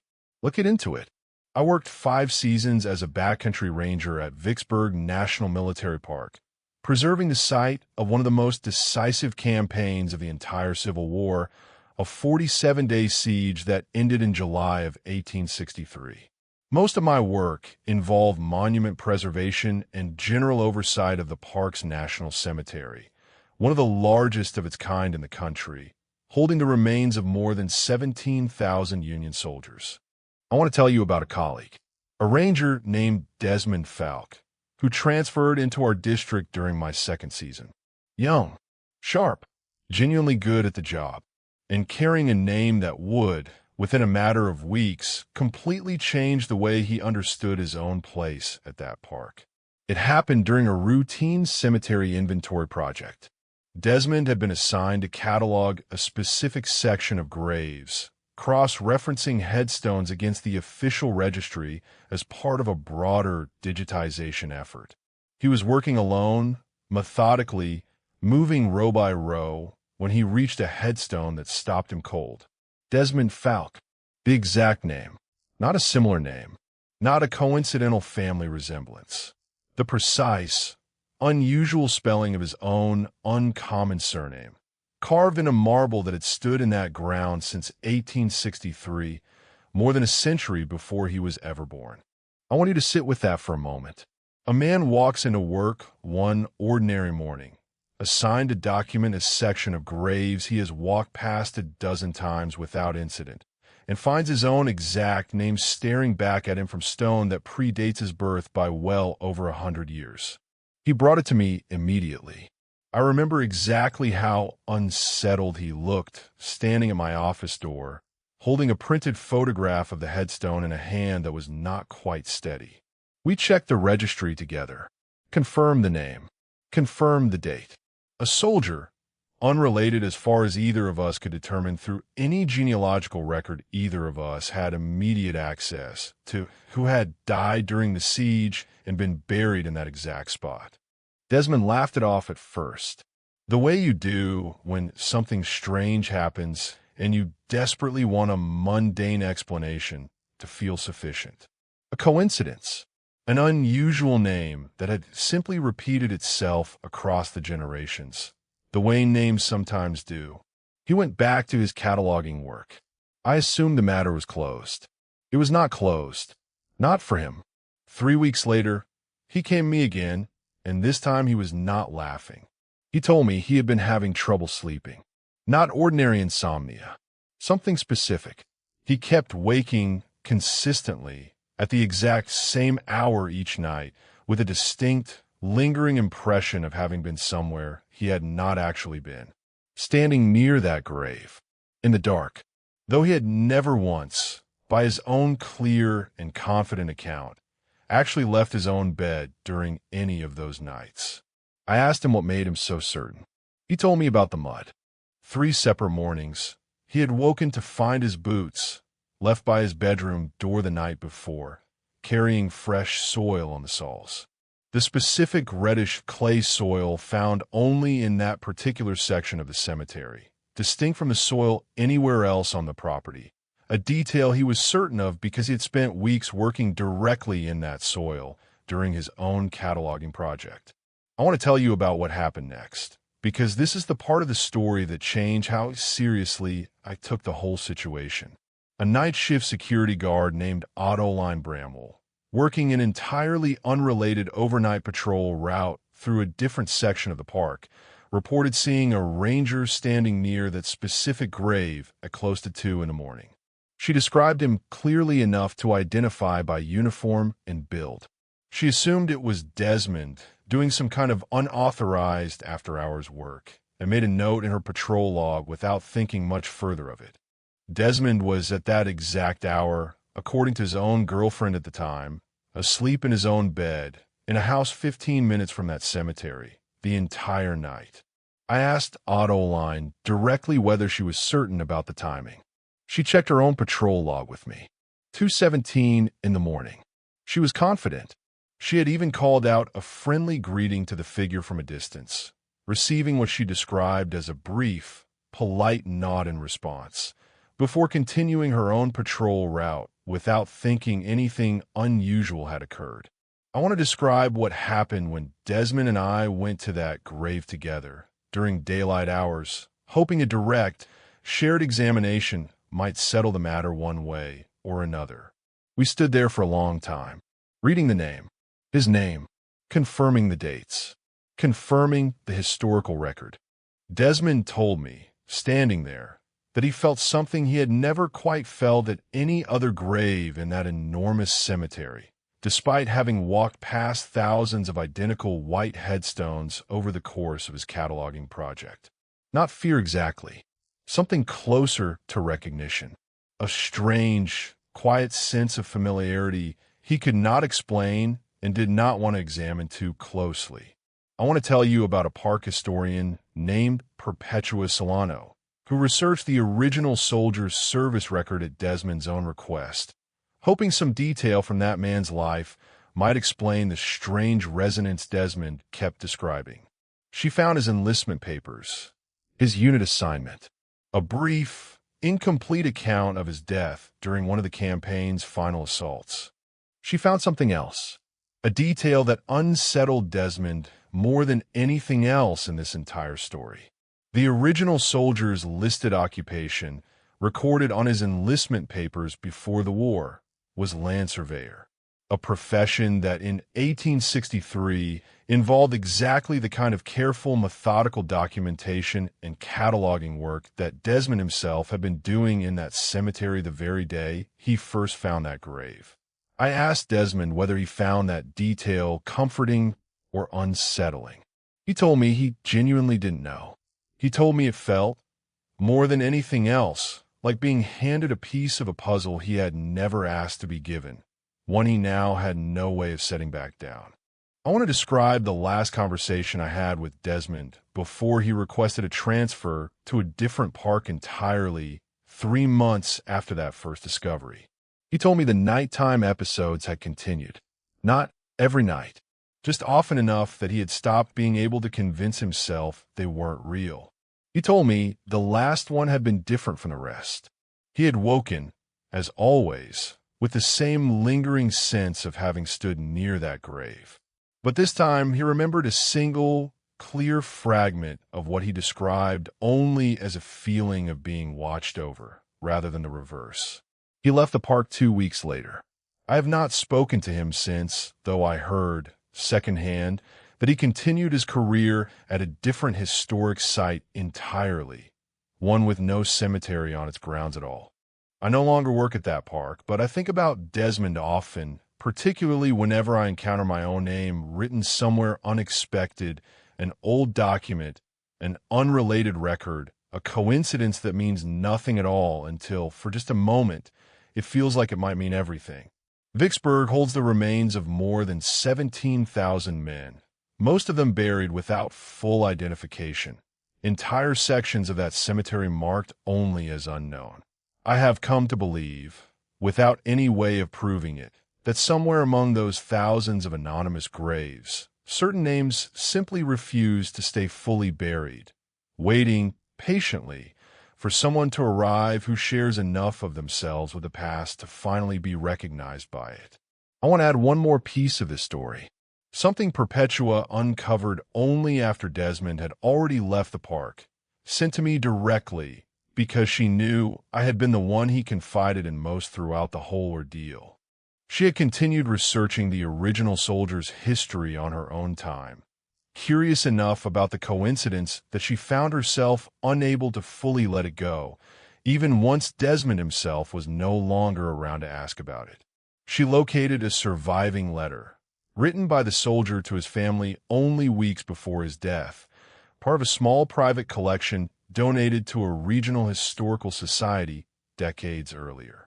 In it, the soldier described his work surveying the camp's defensive lines, meticulous, careful notes on distance and elevation, the exact kind of methodical documentation Desmond had spent his own career doing a century and a half later. The letter ended with a line that Perpetua told me she read 3 times before she fully believed what it said. The soldier wrote that he hoped, if anything happened to him, someone would eventually come along who could finish the careful accounting he had started. Someone thorough, someone who would not leave the work half done. I asked Perpetua what she made of that line, given everything Desmond had already experienced by that point. She told me she didn't know what to make of it, only that she had not been able to read it without thinking immediately of him. I want to tell you about one more account before I close this out. A retired cemetery caretaker named Osric Bellwether, who had worked at that site decades before either Desmond or I ever arrived, and who Perpetua tracked down specifically to ask whether anything similar had ever happened before. Osric told her, cautiously, that he remembered a comparable incident from early in his own career, a different ranger entirely, with a different name, who had also discovered an unexpected match to his own identity somewhere in that enormous cemetery. That ranger, according to Osric, had experienced something similar to what Desmond went through, waking with fragments of memory he could not account for, colleagues occasionally reporting sightings that did not match his own confirmed whereabouts. Osric said the man eventually left the park as well, just as Desmond had, without ever fully explaining his reasons to anyone beyond a simple request for reassignment. I asked Perpetua whether she believed that meant the pattern was somehow tied to specific names specific coincidences repeating themselves across the decades, or whether it suggested something broader about that particular cemetery itself, something that simply found its way to whichever ranger happened to be paying close enough attention at the time. She told me she genuinely didn't know. She told me she had stopped trying to find a definitive answer and had instead simply started keeping a quiet, private list of her own, tracking every account she came across, in case the pattern ever became clear enough to finally make sense of. I want to describe the last time I walked past that grave myself during my own final season before transferring away from that park. I did not stop. I did not read the name carved into that stone, though I knew it by heart at that point, the same way I knew every detail of Desmond's story. I simply walked past, the way you walk past something you have decided, consciously and deliberately, not to invite any further into your own life than it has already found its way in. I no longer work at that park, but I still think about that soldier's letter sometimes, the hope that someone thorough would eventually come along and finish his careful accounting. 5 seasons working in that enormous cemetery taught me more about the strange, persistent pull between the living and the dead than almost anywhere else I have worked since. I carry that lesson with me still. Every time I encounter my own name somewhere, I do not expect to find it.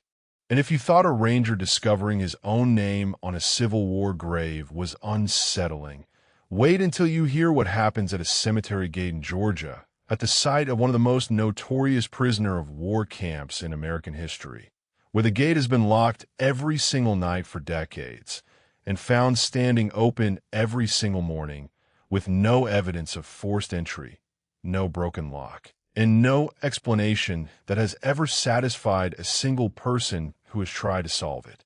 That story is coming next, and it is one of the darkest in this entire series. The cemetery gate that won't stay locked.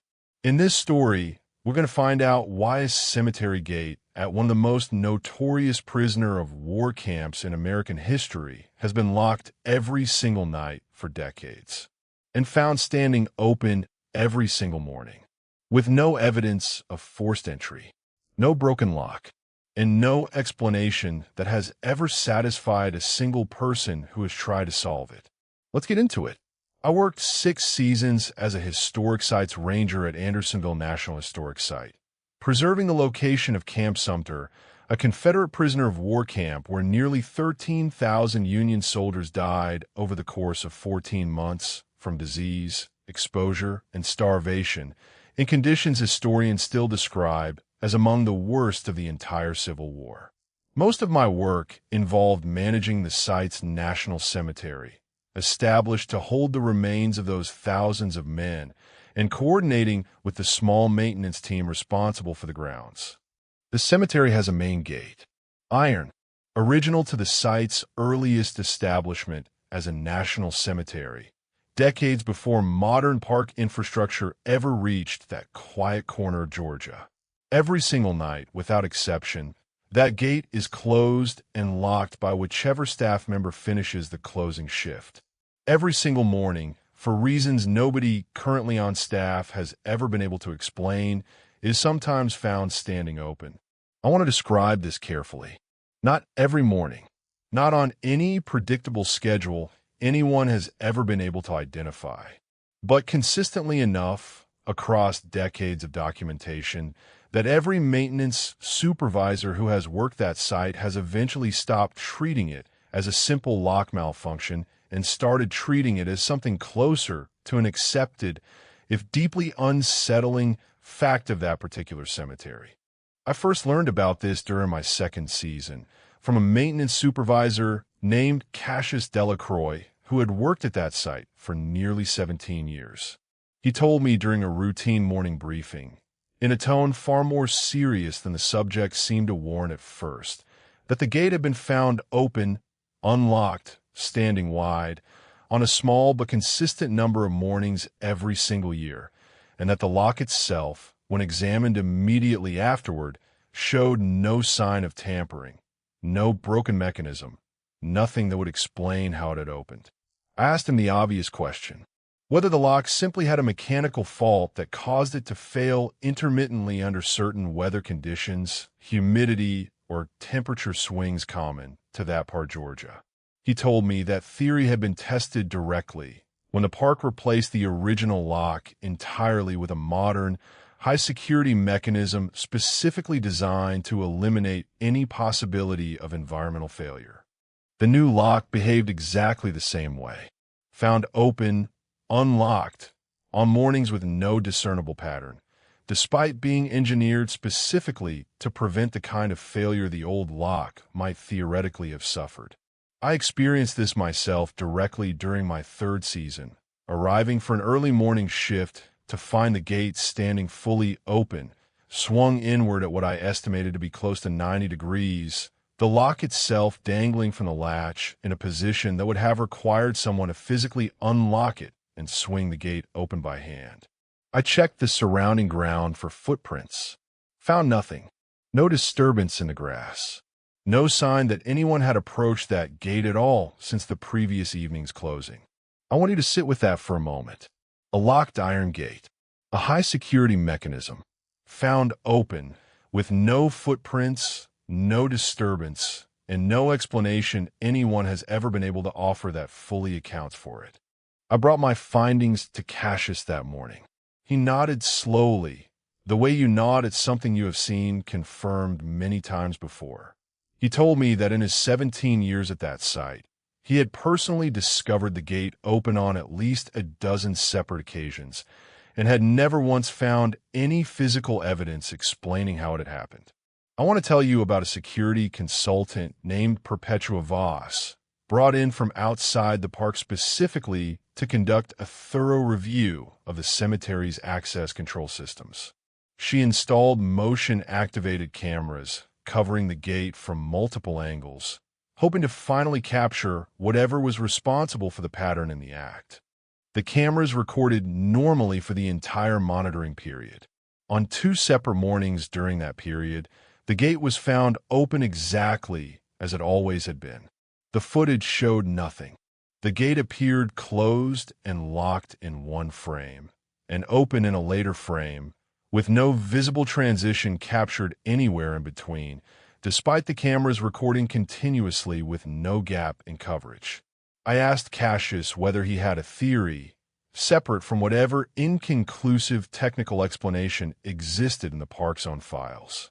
He told me he did, though he was careful to frame it as pure speculation rather than anything he would ever put in an official report. He told me the historical record of that camp described, in painful detail, the desperate conditions under which so many men died, men who had been imprisoned behind fences and gates for months, sometimes years, with no ability to leave. He believed, in some way he could not fully explain, that the gate's behavior connected to that history. Not as punishment, not as anything sinister, simply as a quiet, persistent assertion that whatever remained of those men in that ground refused to be permanently shut in, even now, even in death, even generations after their actual suffering had ended. I want to tell you about one more account from a night security guard named Ferdinand Achebe, who worked overnight patrols at that site for 2 seasons before requesting a transfer. He told Cassius, in a conversation relayed to me secondhand, that during one particular overnight shift, he had walked past that gate at close to 3 in the morning and found it, for just a moment, standing slightly ajar. Not fully open, just a few inches. He approached to secure it properly, and as he reached for the latch, he heard, distinctly, the sound of footsteps on gravel, moving away from him, deeper into the cemetery grounds. He called out. No response. He checked his flashlight beam across the rows of headstones. Nothing. No figure. No movement. Just the ordinary, still cemetery, and a gate that, when he finally reached it, was once again fully closed and properly latched, exactly as he had left it at the start of his shift. He left the park 2 weeks later. He never gave a full explanation for the transfer request. I want to add one more piece of this story, something Perpetua uncovered during her own research into the site's history. hoping to find some documented precedent that might explain the pattern through historical record rather than pure speculation. She located a diary entry, written by a Union soldier who had survived his imprisonment at that camp, describing a specific memory from his time there. He wrote about watching, through the camp's own perimeter fence, older prisoners who had died of illness being carried out for burial, and recalled a persistent rumor among the surviving men that the dead, once buried, would find their own way to walk free of that camp eventually, even if their bodies never could. Perpetua told me she had read that entry more times than she could count, trying to decide whether it represented genuine historical folklore passed down among desperate, traumatized men, or something closer to an accurate prediction of exactly what modern staff have been documenting for decades since. I want to share one final detail before I close this out. Something Cassius told me only in my very last week at that park, once he trusted me enough to talk about it plainly. He told me about an incident from early in his own career, decades before we ever worked together. A different maintenance supervisor at the time had grown frustrated enough with the pattern to attempt something drastic. He chained the gate shut, not just locked, physically chained, with a heavy padlock threaded through the iron bars themselves, doubled up as extra insurance against whatever had been defeating the ordinary lock for years. The chain was found cut the very next morning. Not broken, cut cleanly, with an edge so precise that when the park eventually had it examined, the assessment concluded the cut was consistent with a bolt cutter or an angle grinder. Neither tool was ever recovered. Neither tool had ever been checked out from the park's own equipment inventory that night. And no maintenance staff member on duty had any explanation for how heavy steel chain could be cut that cleanly without anyone hearing a single sound. That supervisor never attempted the chain again. He went back to the ordinary lock, the same one that had already been defeating him for years, and simply accepted, the way every one of us eventually did, that the gate was going to do whatever it was going to do regardless of how much steel anyone put between it and the outside world. I asked Cassius whether he believed that story completely, given how many years had passed since anyone who actually witnessed it firsthand had still been on staff to confirm it directly. He told me he did. He told me he had seen the old maintenance log himself, the entry describing the cut chain in that supervisor's own handwriting, filed away in the same archive that held every other quiet, unofficial record of that gate's long, strange history. I want to describe one more account before moving on. A cemetery visitor, years before I ever started working there, mentioned to a ranger on duty that she had seen, early one morning before the site officially opened, an elderly man standing near the gate, dressed in what she described as an old, weathered Union Army uniform, methodically checking the lock the way a soldier might check a perimeter fence during routine duty. She assumed, reasonably, that he was part of some living history reenactment event she simply hadn't been told about. She was informed, gently, that no such event was scheduled that day, and that no staff member matching his description was on the grounds that morning at all. I want to add one more piece before I let this story go. Something Perpetua mentioned to me only after her own security review had officially concluded without producing a usable answer.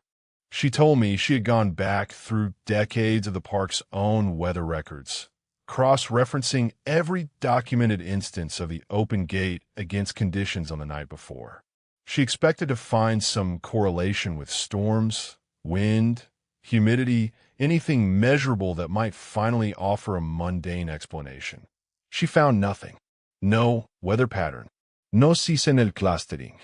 The gate opened on calm nights and stormy ones alike, in summer heat and winter cold, with no variable she could identify ever predicting when it would happen next.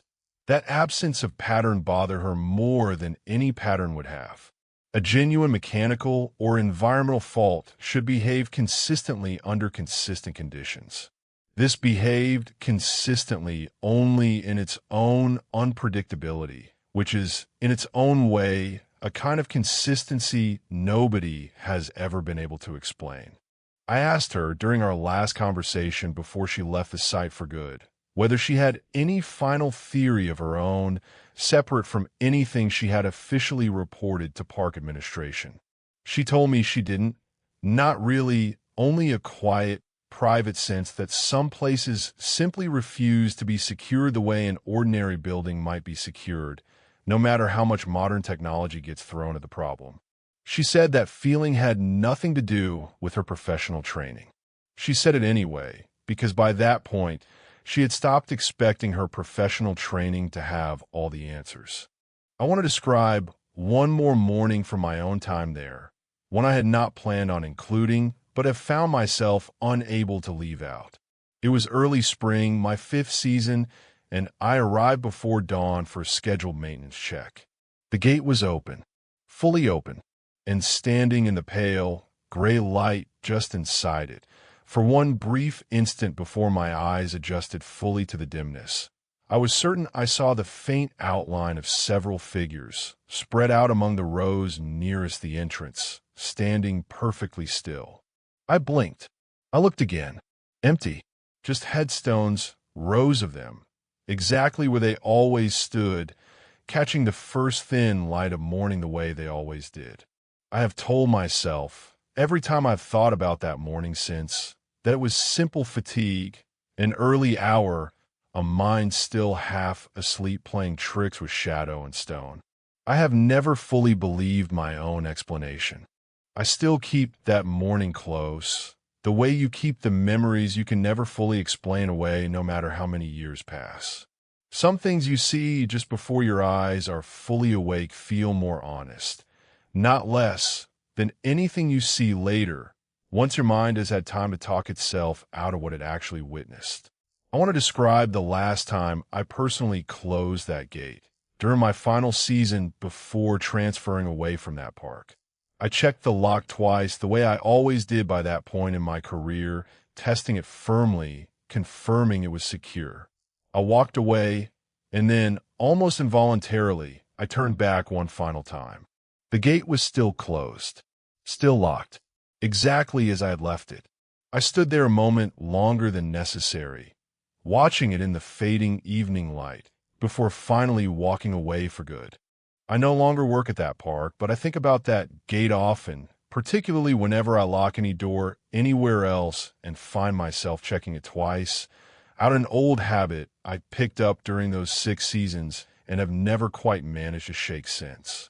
Andersonville holds the remains of thousands of men who died behind locked gates and fences in conditions of confinement so severe that historians still struggle to fully convey their brutality to modern visitors. I have come to believe, without any way of proving it, that somewhere in that quiet cemetery, whatever remains of those men has simply never stopped testing whether the gate might, on any given night, finally be willing to let them walk free. I no longer work at that park, but I still think about that cut chain more than almost anything else connected to this story. 6 seasons managing that cemetery taught me more about the weight of unresolved history than almost anywhere else I have worked since. I carry that lesson with me still. Every time I lock any gate anywhere else in the country and wonder, briefly, whether it will actually stay that way until morning. I still keep a small notebook from those years, filled with my own observations about that gate, checked and rechecked across 3 full seasons of careful documentation. I look at it sometimes, page after page of the same simple entry. Closed, locked, secure, and then scattered unpredictably throughout, the other entry, the one that never stopped unsettling me no matter how many times I wrote it down. Open. No explanation. No footprints. Cassius still supervises that site today. As far as I know, still checking that gate a little more carefully every single morning. I like knowing that quiet, careful attention has continued long after my own departure. Some gates deserve exactly the kind of ongoing vigilance, whether or not anyone ever manages to explain what keeps testing them. And if you thought a locked gate that opens itself was unsettling. Wait until you hear what happens at a sacred burial ground near a cave system in South Dakota, where park staff have reported hearing digging sounds coming from the earth itself every single night for as long as anyone can remember, and have found every single morning the ground exactly as undisturbed as it was the evening before. That story is coming next, and it involves something that happened during an overnight investigation that the park has never fully released to the public. The digging sound with no digger.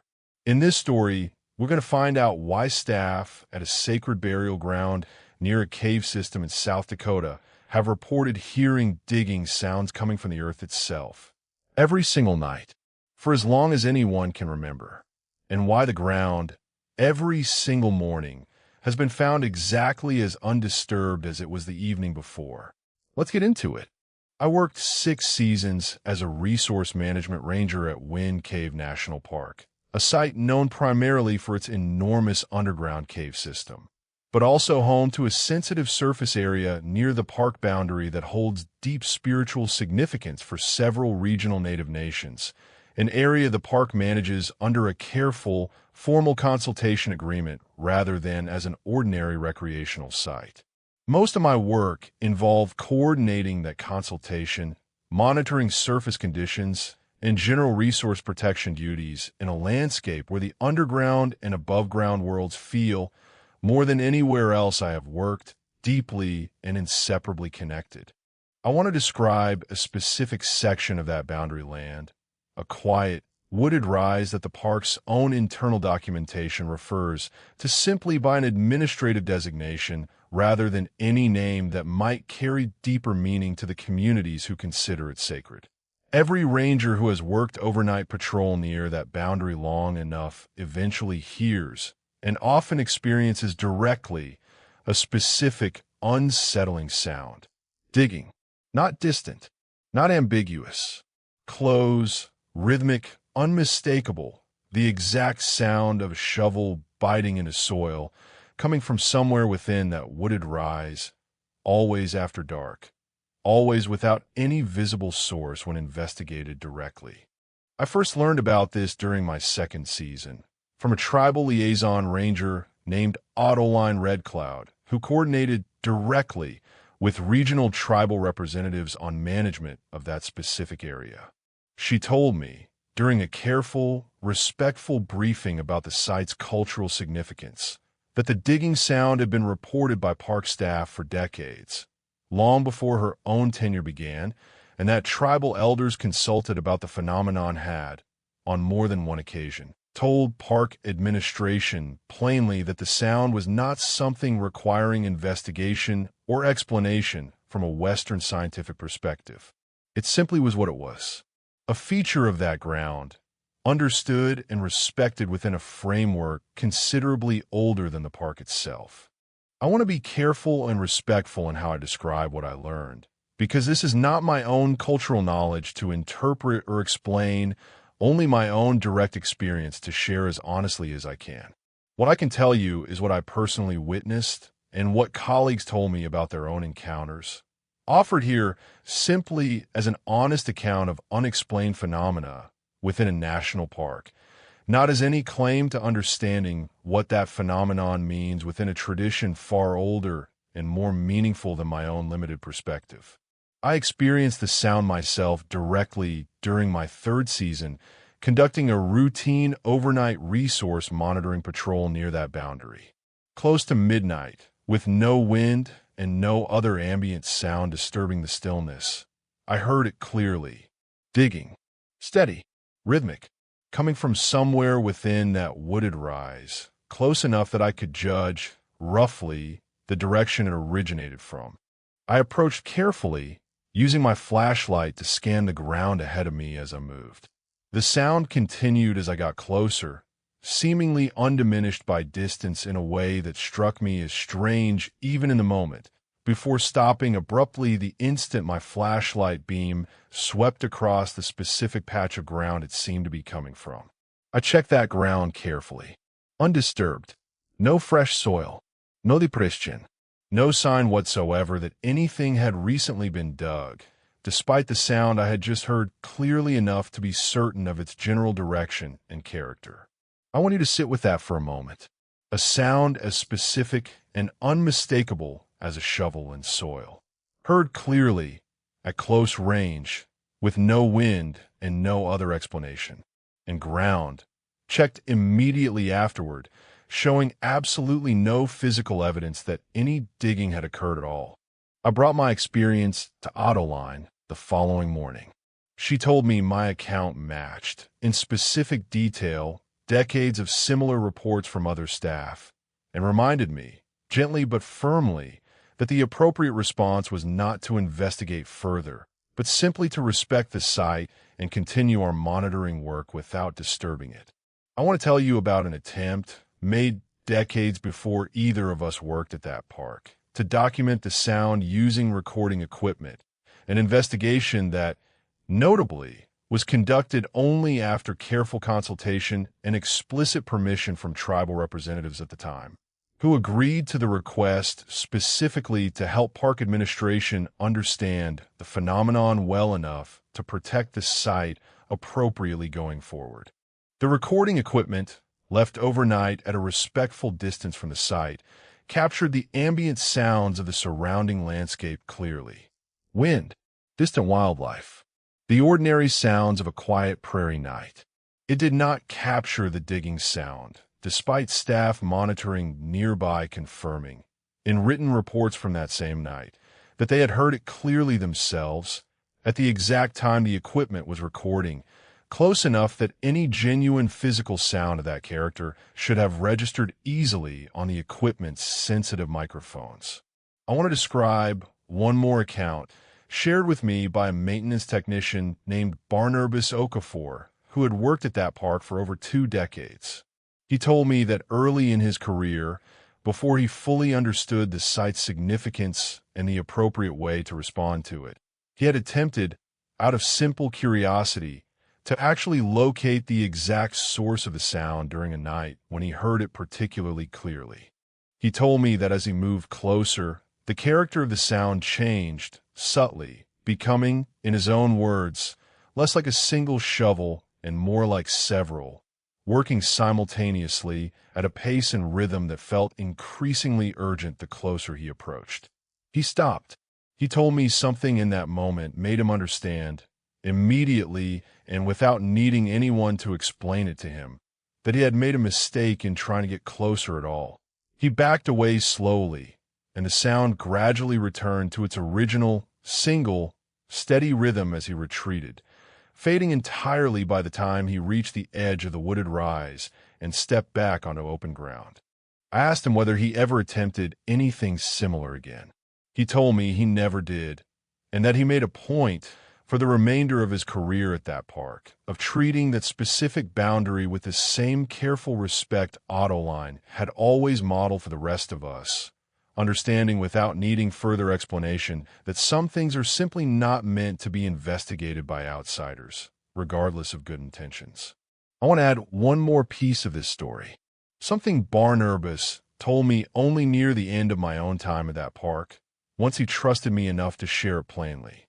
He told me about a formal environmental assessment conducted decades earlier, unrelated to the digging sound itself, examining whether any part of that boundary area showed signs of erosion or soil instability that might require intervention. The assessment team, unaware of the site's reputation among staff, spent several days working in that area during daylight hours, taking soil samples and documenting ground conditions in careful detail.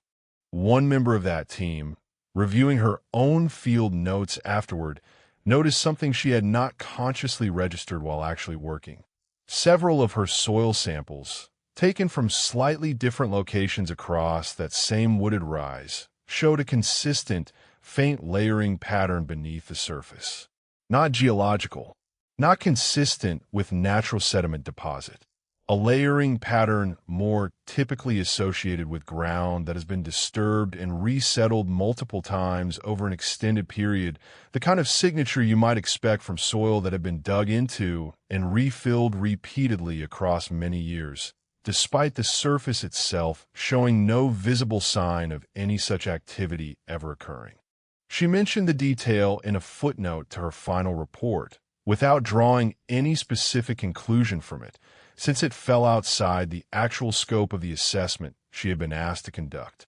Barnabas told me he had only learned about that footnote years later from a colleague who happened to be reviewing old environmental files for an unrelated project, and that reading it for the first time had stayed with him longer than almost anything else connected to his own personal experience with the sound itself. I want to describe one more encounter before I move on. A researcher named Perpetua Standing Bear, who worked with the park on a cultural resources project during my 5th season, coordinating carefully with both park administration and tribal representatives to ensure any documentation respected appropriate protocols. She told me, during one of our working sessions, that she had grown up hearing about that specific site from her own grandmother, long before she ever imagined working professionally anywhere near it. She told me her grandmother had described the sound not as something frightening, but as something closer to ongoing, patient work, ancestors continuing a task that mattered deeply and had never been considered finished, regardless of how much time had passed since it began. She told me that framing had changed the way she personally understood every account she later heard from park staff, myself included, hearing in our own nervous, uncertain descriptions something her own family had always understood with far more confidence and far less fear.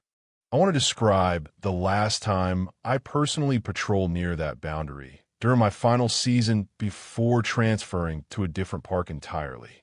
I heard the sound once more distantly the way I had heard it many times over the years by that point. I did not approach it. I simply stood still, acknowledged it quietly the way I had learned to over 6 seasons of careful guidance from colleagues who understood that place far better than I ever would, and continued my patrol along the appropriate boundary without disturbing anything further. I no longer work at that park, but I still think about Perpetua's grandmother's words more than almost anything else connected to this story. Ongoing, patient work. Never finished. Never abandoned. 6 seasons at that boundary taught me more about humility than almost anywhere else I have worked since. I carry that lesson with me still. Every time I find myself standing on ground I do not fully understand, in a country with a history considerably older and considerably more complicated than any single park boundary could ever fully contain. I still find myself, on quiet nights anywhere else in this country, listening a little more carefully than I probably need to whenever the wind briefly stills. Most of the time, of course, there is nothing to hear at all, just ordinary silence. But every so often, in the right kind of still, dark quiet, I find myself remembering that sound clearly enough to feel it again, steady, rhythmic, patient, coming from ground that never once showed a single mark of what it apparently continues to do every night, whether or not anyone is there to hear it. I no longer work at that park, but I think about that sound often, particularly whenever I find myself in any quiet, still landscape anywhere else in the country. Wind Cave holds one of the longest cave systems ever mapped, an underground world that continues to reveal new passages even now, decades after serious exploration began. I have come to understand, through the careful guidance of colleagues far more knowledgeable than I was when I first arrived, that the connection between what happens below that ground and what happens above it runs far deeper and matters far more than any purely scientific explanation could ever fully capture. I want to share one final detail before I close this out.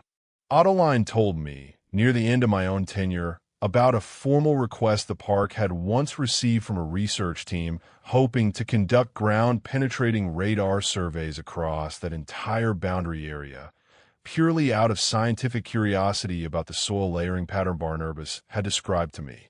Tribal representatives were consulted, as they always were for any proposed activity in that area. The request was declined, respectfully, clearly, without extensive explanation beyond the simple statement that some ground is not meant to be studied that way, regardless of how careful or well-intentioned the science behind the request might be. The park honored that decision without argument, and the survey never took place. I asked Autoline whether she agreed with that outcome, given how curious she herself had always seemed about understanding the phenomenon as fully as possible within the bounds of appropriate respect. She told me she agreed completely, and that learning to sit comfortably with an unanswered question, rather than always pushing for a final, satisfying explanation, had been one of the most important lessons her entire career working alongside that boundary had taught her. I've tried to carry that same lesson forward myself. In every park I have worked since leaving that quiet, wooded rise behind. Not every mystery is mine to solve. Some are not even mine to fully understand. The most respectful thing I can offer, in cases like this one, is simply to listen carefully, document honestly, and know when to stop asking questions that were never really meant for me to answer in the first place. Autoline still coordinates that consultation today. As far as I know, still guiding new rangers through the same careful, respectful understanding she once guided me through. I remain grateful for that guidance, even now, years removed from that quiet, wooded rise and everything it taught me about the limits of what outsiders are meant to understand, let alone explain. Some places are simply older than our need to explain them. Wind Cave taught me that more clearly and more permanently than almost anywhere else I have ever worked. And if you thought a digging sound with no digger was unsettling, wait until you hear what happens at a national cemetery in Montana, where a new ranger discovered his own exact name carved into a headstone over 100 years old, standing in a section reserved for soldiers who served under a general whose own defeat became one of the most famous military disasters in American history. That story is coming next, and it is one I have never been able to fully explain, even to myself. The ranger's own name on an old stone. In this story, we're going to find out why a new ranger at a national cemetery in Montana discovered his own exact name carved into a headstone over 100 years old, standing in a section reserved for soldiers who served under a general whose own defeat became one of the most famous military disasters in American history, and why that discovery was only the beginning of what happened to him. Let's get into it. I worked 5 seasons as a cultural resources ranger at Custer National Cemetery, part of the broader historic site preserving the location of the Battle of the Little Bighorn. Most of my work involved cemetery preservation and general oversight of the burial grounds holding soldiers from multiple conflicts, including a section specifically reserved for men who served in the same regiment involved in that famous 1876 battle. I want to tell you about a colleague, a ranger named Fenwick Calloway, who transferred into our district during my second season. He was thorough, careful, exactly the kind of person you want handling delicate historical documentation. And he carried a surname uncommon enough that when he first encountered it carved into a century-old headstone, he assumed, immediately, that he had simply misread the weathered stone. He had not misread it. Fenwick Calloway, his exact name, a soldier who died decades before Fenwick himself was born, buried in a section dedicated to men connected to that specific regiment. I want you to sit with that for a moment. A man reports to his very first week of work at a new posting. He is assigned a routine cataloging task, and within days, he finds his own name staring back at him from stone that predates his birth by well over a century. He brought it to me directly. I remember how carefully he described it, the way you describe something you desperately want to sound reasonable, even though some part of you already knows it isn't. We checked the registry together, confirmed the name, confirmed the regiment. A private soldier killed during that same campaign, buried at that exact location. Fenwick tried to laugh it off, the way people do when something strange happens and a mundane explanation feels necessary. A coincidence. An old family name repeating itself across generations. He went back to his work. I assumed the matter was closed. It was not closed. Not for him. 2 weeks later, he told me about the dreams. Not vague, forgettable dreams. Specific, recurring. The same scene every single night, close enough in detail that he had started sketching it from memory before it faded each morning. A dusty ridge, gunfire in the distance. The particular, specific fear of a young soldier who understood, with sudden clarity, that he would not survive the day. I asked him how he could be so certain the dream matched anything real, rather than his own imagination filling in details after learning about the historical connection. He told me about the boots. 3 separate mornings, he woke to find his own boots, left by the door the night before, coated in a fine, reddish dust unlike anything found near his actual home.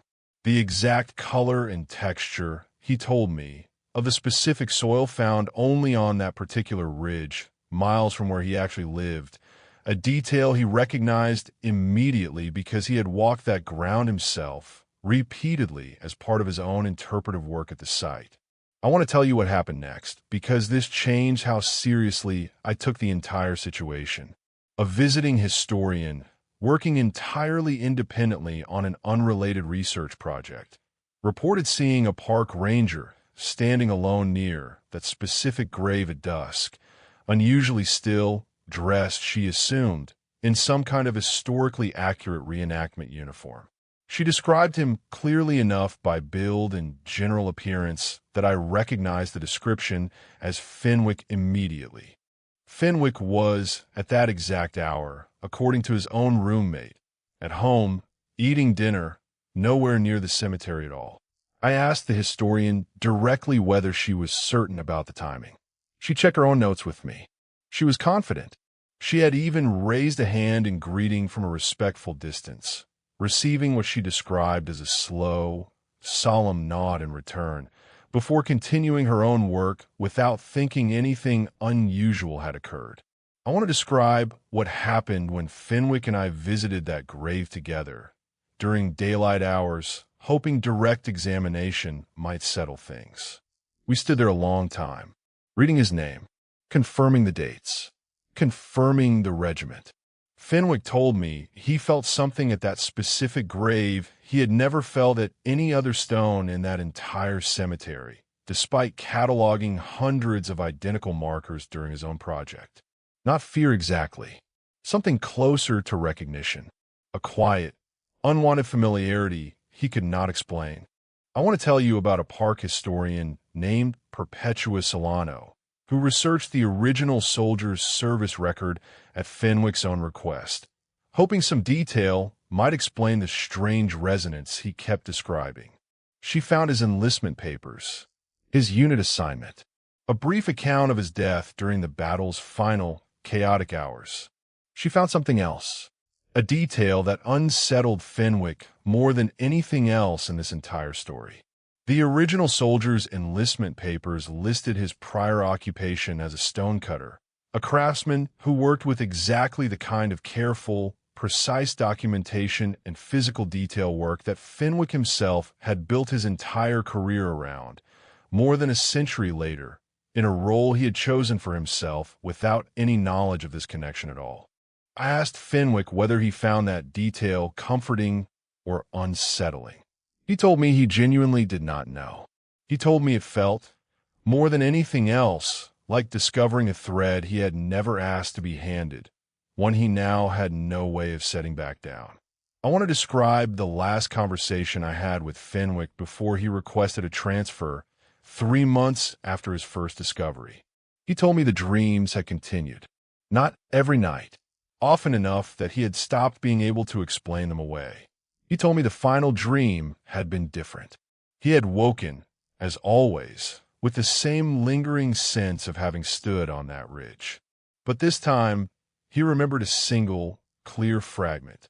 Not fear, something closer to relief, as though a long, exhausting task had finally, quietly, been completed. He left the park 2 weeks later. I have not spoken to him since, though I heard, secondhand, that he continued his career at a different historic site, one with no direct connection to that particular regiment or battle at all. I want to add one more piece of this story. Something Perpetua uncovered only after Fenwick had already left the park, sent to me directly because she knew how closely I had followed the whole situation. She continued researching the original soldier's history on her own time, curious enough that she couldn't fully let it go, even once Fenwick was no longer around to ask about it. She located a surviving letter, written by the soldier to his family only weeks before the battle, part of a small private collection donated to a regional historical society decades earlier. In it, the soldier described his work as a stonecutter back home. Careful, precise work, cutting inscriptions into monuments and grave markers for a small-town cemetery. He wrote that he hoped, if anything happened to him during the campaign, someone with steady, careful hands would eventually see to it that his own memory was properly and permanently recorded. Someone thorough, someone who understood the weight of getting a name exactly right. I asked Perpetua what she made of that line, given everything Fenwick had already experienced. She told me she did not know what to make of it. She told me she had not been able to read it without thinking immediately of him. I want to tell you about one more account before I close this out. A retired cemetery caretaker named Osric Bellwether, who had worked at that site decades before either Fenwick or I ever arrived. Perpetua tracked him down specifically to ask whether anything similar had ever happened before at that cemetery. Osric told her, cautiously, that he remembered a comparable incident from early in his own career. A different ranger entirely, with a different name, who had also discovered an unexpected match to his own identity somewhere among those graves. That ranger, according to Osric, experienced something similar to what Fenwick went through. Waking with fragments of memory he could not account for. Colleagues occasionally reporting sightings that did not match his own confirmed whereabouts. Osric said the man eventually left the park as well, just as Fenwick had, without ever fully explaining his reasons to anyone beyond a simple request for reassignment. I asked Perpetua whether she believed the pattern was tied to specific names repeating across the decades, or whether it suggested something broader about that particular cemetery itself. She told me she genuinely did not know. She told me she had stopped trying to find a definitive answer, and had instead simply started keeping a quiet, private list of her own, tracking every account she came across, in case the pattern ever became clear enough to make sense of. I want to describe the last time I walked past that grave myself during my own final season before transferring away from that park. I did not stop. I did not read the name carved into that stone, though I knew it by heart at that point, the same way I knew every detail of Fenwick's story. I simply walked past, the way you walk past something you have decided, consciously and deliberately, not to invite any further into your own life than it has already found its way in. I no longer work at that park, but I still think about that stonecutter's letter sometimes. The hope that someone thorough would eventually come along and finish the careful work of remembering him properly. 5 seasons working in that cemetery taught me more about the strange, persistent pull between the living and the dead than almost anywhere else I have worked since. I carry that lesson with me still. Every time I encounter my own name somewhere, I do not expect to find it. I no longer work at that park, but I think about Fenwick often, particularly whenever I encounter my own name written somewhere unexpected. Custer National Cemetery holds the remains of men who died in one of the most studied, most mythologized battles in American military history, and yet so much of what actually happened on that ridge remains genuinely contested, genuinely uncertain, even after a century and a half of careful historical research. I have come to believe, without any way of proving it, that somewhere among those carefully documented graves, certain names simply refuse to stay fully settled in the past, waiting patiently for someone who shares enough of themselves with history to finally be recognized by it. Custer National Cemetery holds the remains of men who died in one of the most studied, most mythologized battles in American military history, and yet so much of what actually happened on that ridge remains genuinely contested, genuinely uncertain, even after a century and a half of careful historical research.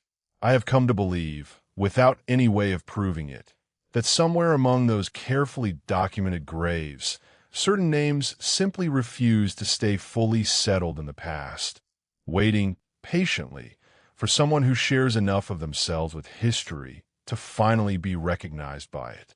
I want to share one more detail before I let this story go. Something Osric mentioned to Perpetua almost as an afterthought during their final conversation about the earlier ranger he had described.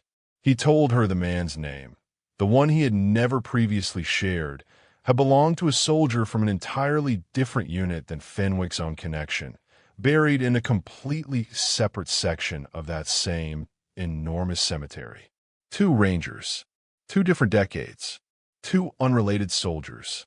The same specific pattern repeating itself, quietly twice, in a place large enough to hold thousands of names and, apparently, more than willing to occasionally hand one back to whoever happens to share it. I asked Perpetua whether she thought that detail made the whole phenomenon feel more explainable or considerably less.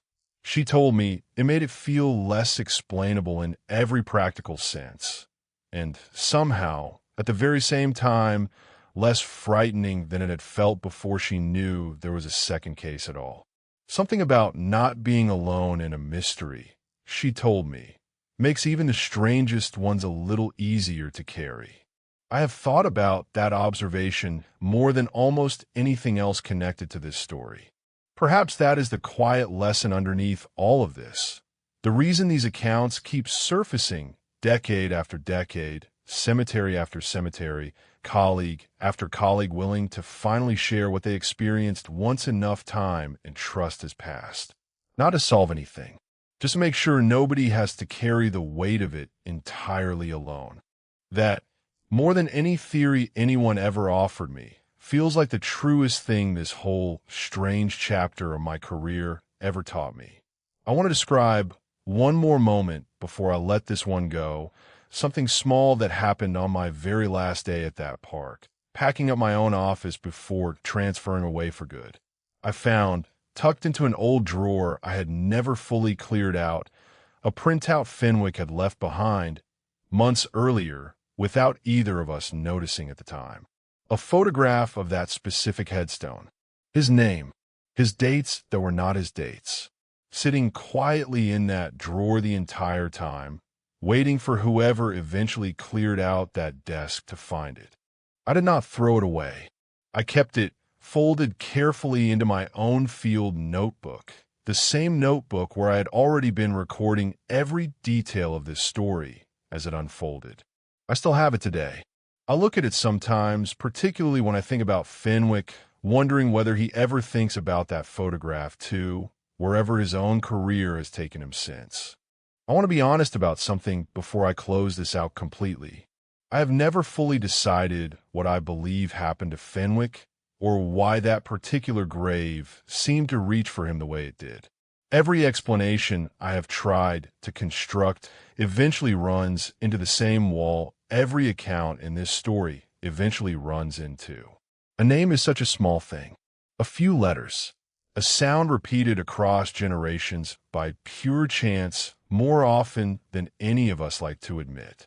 And yet, standing at that grave with him, watching him read his own name carved in a stone that predates his birth by over a century, I understood, in a way I have never been able to fully explain since, why he could not simply laugh it off and walk away the way I kept hoping he would. Some names carry more weight than others. Some graves seem to know exactly which visitor to reach for, out of the thousands who walk past every single year without incident. I do not know why Fenwick was chosen, if chosen is even the right word for what happened to him. I only know that I watched it happen, carefully, patiently, over the course of 3 unforgettable months, and that I have never once, in all the years since, been able to convince myself it was simply coincidence. That certainty, more than anything else this job ever gave me, is the part of this story I carry with me still.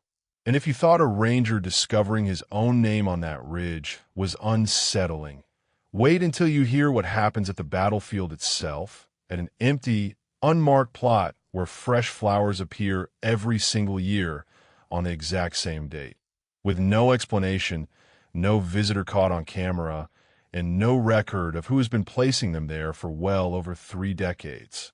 That story is coming next. The flowers that appear on an empty plot. In this story, we're going to find out why an empty, unmarked plot at a famous battlefield in Montana has had fresh flowers appear on it every single year on the exact same date for well over 3 decades.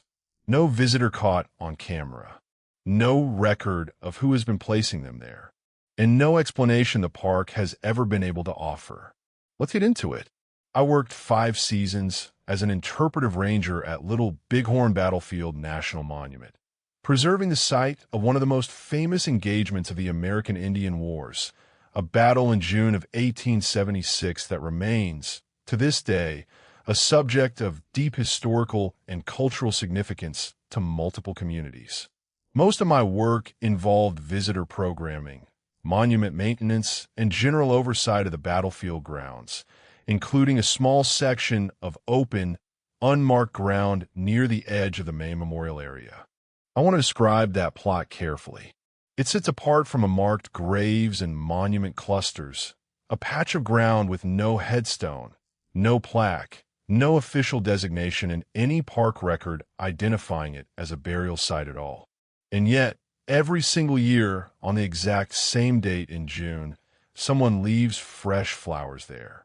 I first learned about this during my 2nd season from a longtime maintenance supervisor named Autoline Reyes, who had worked at that site for close to 2 decades. She told me, during a routine walk through the grounds, that the flowers had appeared every single year for as long as she could remember. Always the same date, always fresh, always gone within a week, removed either by weather or, she suspected, by whoever had placed them returning quietly to collect the withered remains. I asked her the obvious question, whether park staff had ever simply asked a visitor directly or set up a camera to identify who was responsible.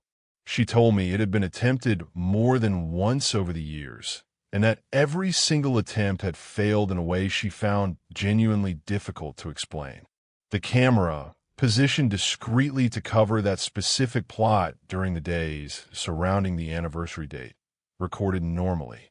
It captured ordinary daytime visitor traffic passing near the area, tourists, researchers, the occasional descendant of someone connected to the battle visiting to pay respects at the marked graves nearby.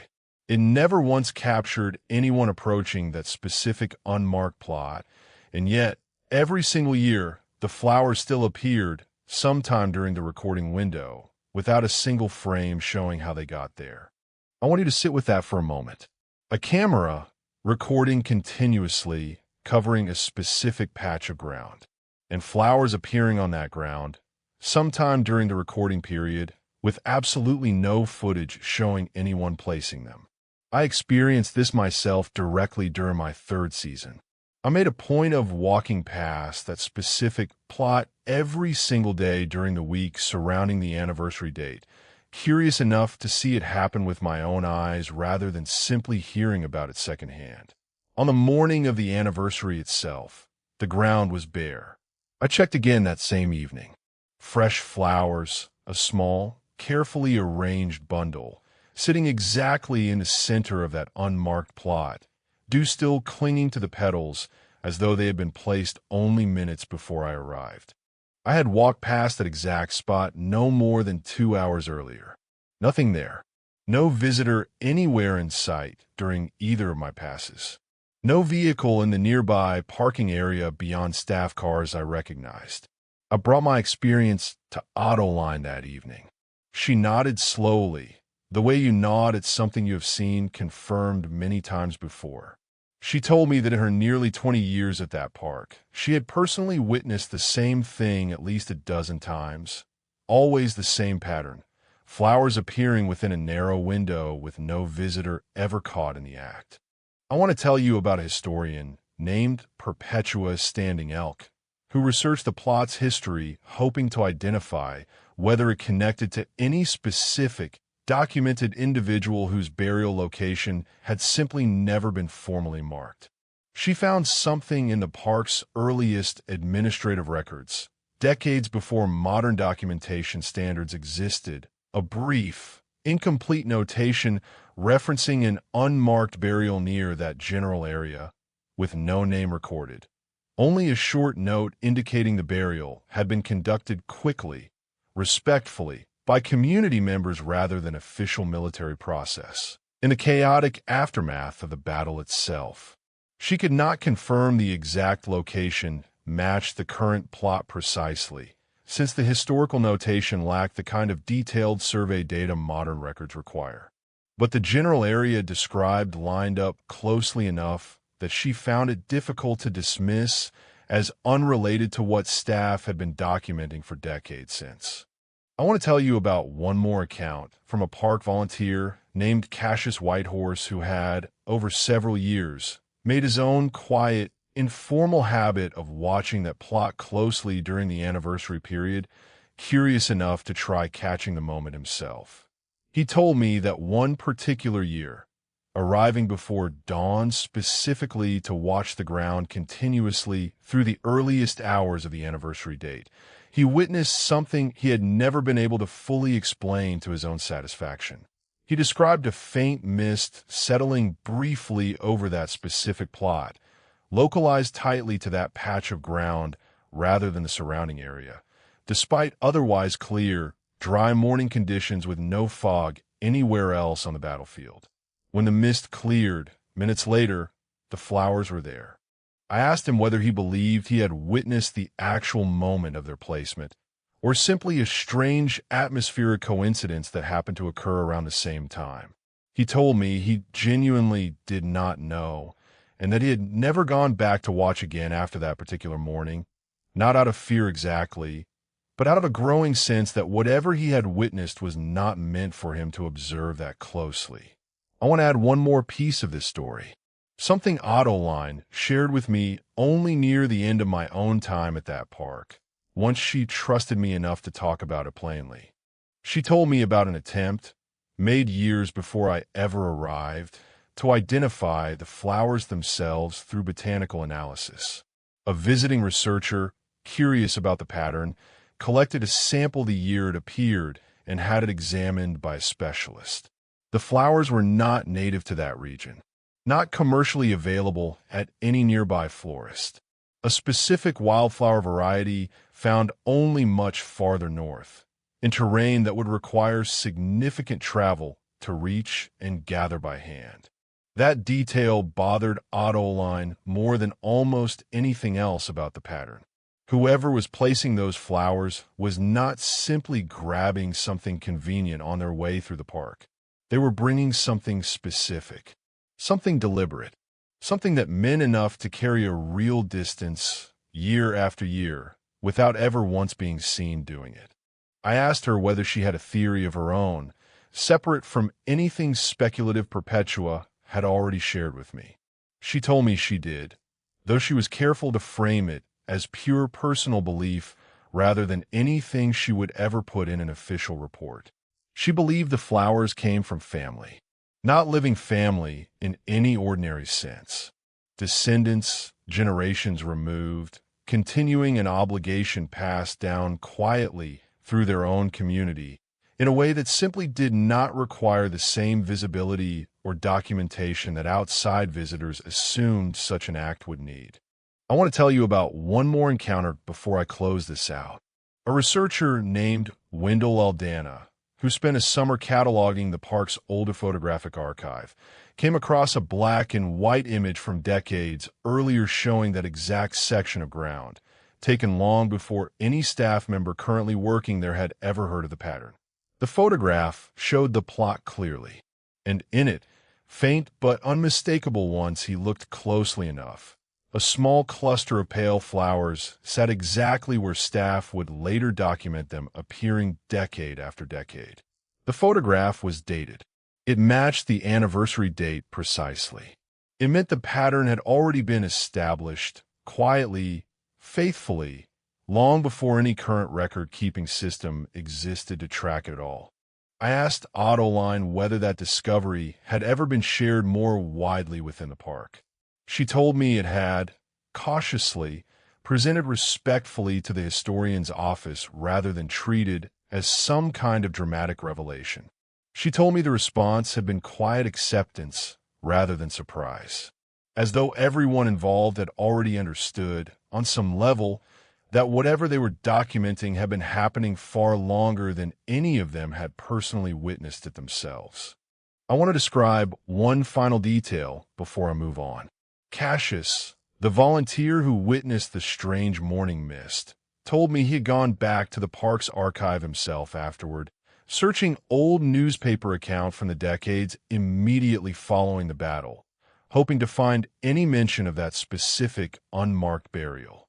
He found a single brief reference in a local paper from 1890, describing a community gathering held quietly near the battlefield, honoring, in the article's own vague phrasing, those whose names official records had never properly recorded. No further detail, no specific location given, just that single, careful sentence, sitting in an archive for over a century, waiting for someone curious enough to connect it to a patch of bare, unmarked ground that has never once forgotten to be honored, exactly on schedule, every single year since. I want to describe the last time I personally checked that plot during my final season before transferring away from that park. I walked past it on the anniversary morning, the way I had every year since my first encounter with the phenomenon, and found it bare exactly as expected. I did not return that evening. I had already decided by that point in my career that some things were better witnessed from a respectful distance, in memory and in documentation, rather than through direct, repeated observation that felt, increasingly, like an intrusion on something genuinely private. I no longer work at that park, but I still think about that newspaper sentence more than almost anything else connected to this story. Those whose names official records had never properly recorded. 5 seasons at that battlefield taught me more about the gap between official history and lived memory than almost anywhere else I have worked since. I carry that lesson with me still. Every June, without fail, no matter where I happen to be. I still keep a small photograph of my own, taken during my 3rd season, of that plot with the flowers freshly placed dew still on the petals. I look at it sometimes. I have never fully decided whether keeping it was the right thing to do. Some part of me feels I was allowed to witness something I was never actually meant to document. I have kept it anyway. I cannot quite bring myself to let it go. Autoline still works at that park today, as far as I know. Still walking past that plot every single June, the same quiet, respectful distance she always kept. I like knowing that careful attention has continued long after my own departure. Some obligations deserve exactly the kind of ongoing witness, whether or not anyone ever fully understands who is keeping them or why. I no longer work at that park, but I think about that plot often, particularly every June when the anniversary date rolls around without fail. Little Bighorn Battlefield preserves one of the most studied engagements in American military history, and yet the full, complete accounting of everyone who died there, on every side of that conflict, has never been considered entirely settled by the historians and communities who continue to study it.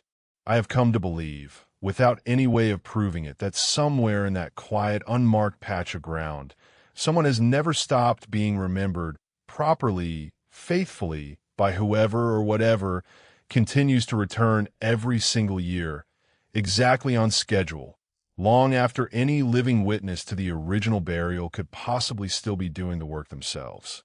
I want to share one more account before I close this out completely. A different ranger, someone who worked at that park in the years just before Adeline's own tenure began, apparently attempted something none of the rest of us ever tried. He left a small, handwritten note near the plot the year before the anniversary, tucked discreetly at the edge of the ground, asking simply, in careful, respectful language, who was responsible for the flowers and whether they would be willing to share their story with the park. The note was gone the next morning. Adeline told me this secondhand, passed down from a colleague who had worked alongside that original ranger. No response was ever left in its place. No flowers appeared that particular year at all. The only documented instance in the pattern's entire recorded history where the anniversary date passed without anything appearing on that ground. The following year, flowers returned, exactly as they always had, as though nothing unusual had happened at all. The ranger who left that note never tried again.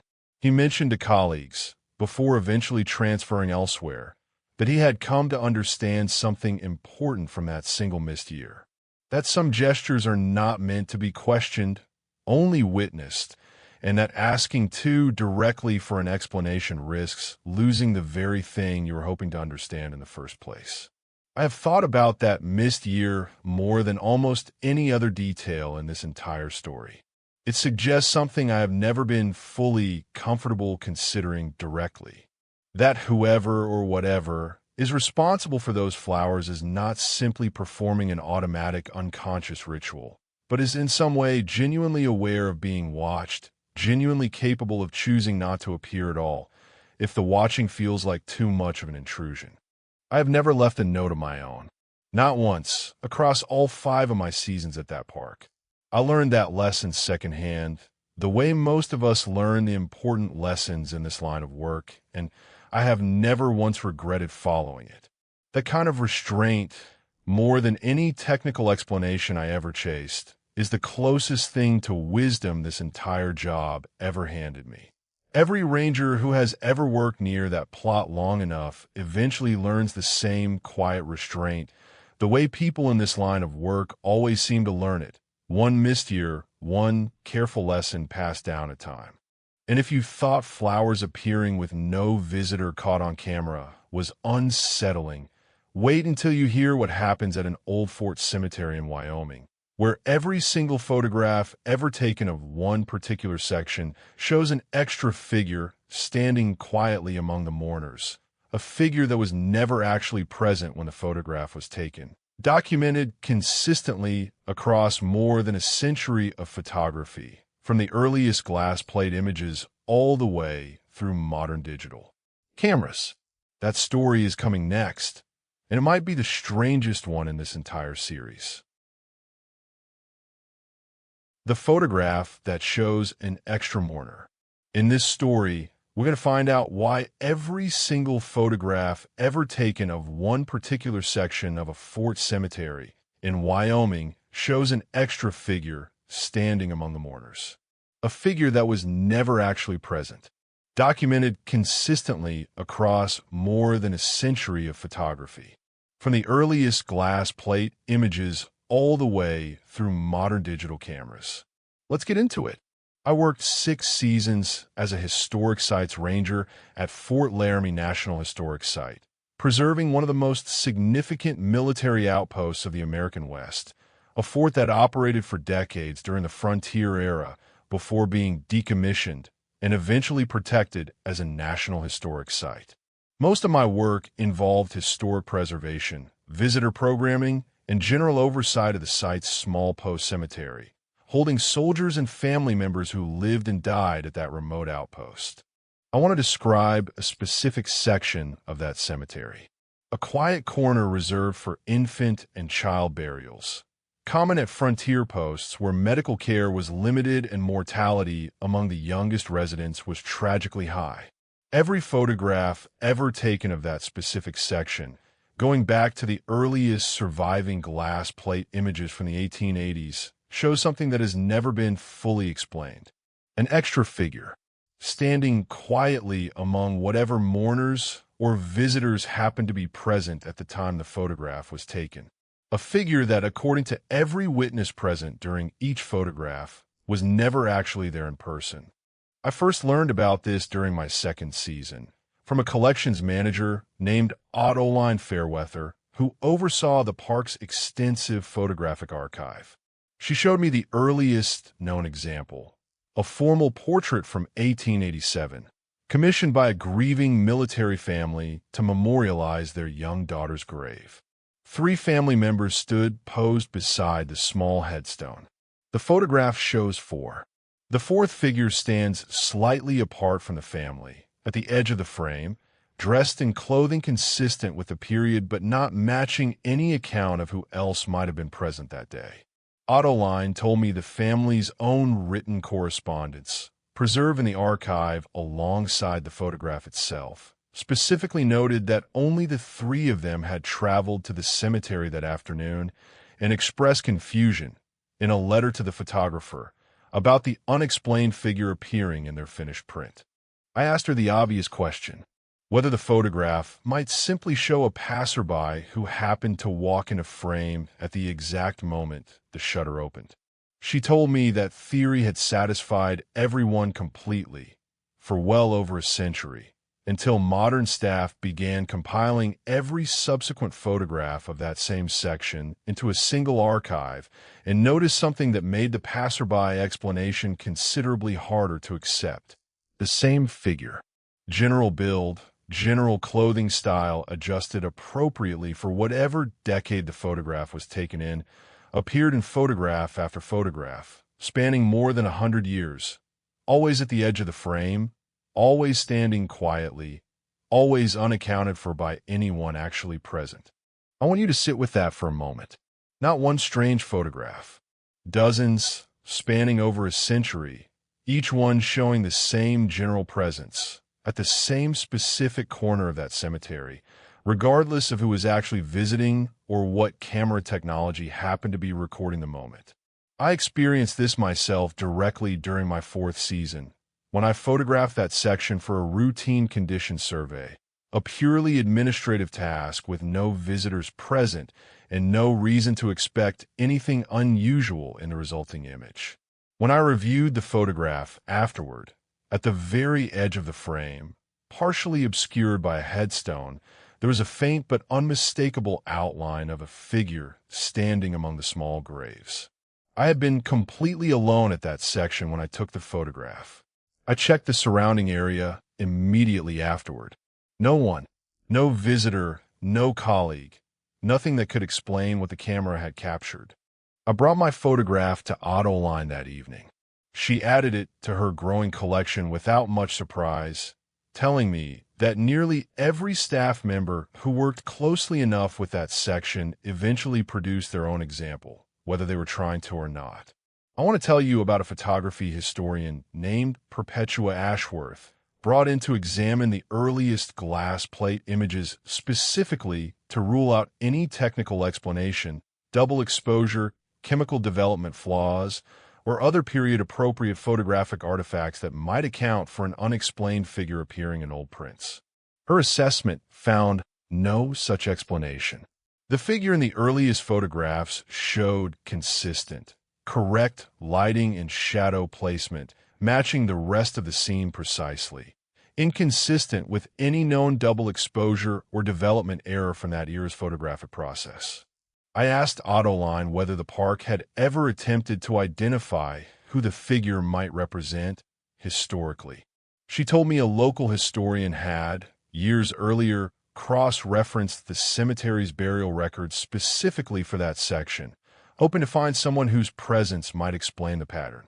She found one name that stood out, a young enlisted soldier who had died at the fort decades before that first 1887 photograph, buried, according to fragmentary records, near that same section, though his grave had never been properly marked and its exact location had been lost to time long before any of the photographs in question were ever taken.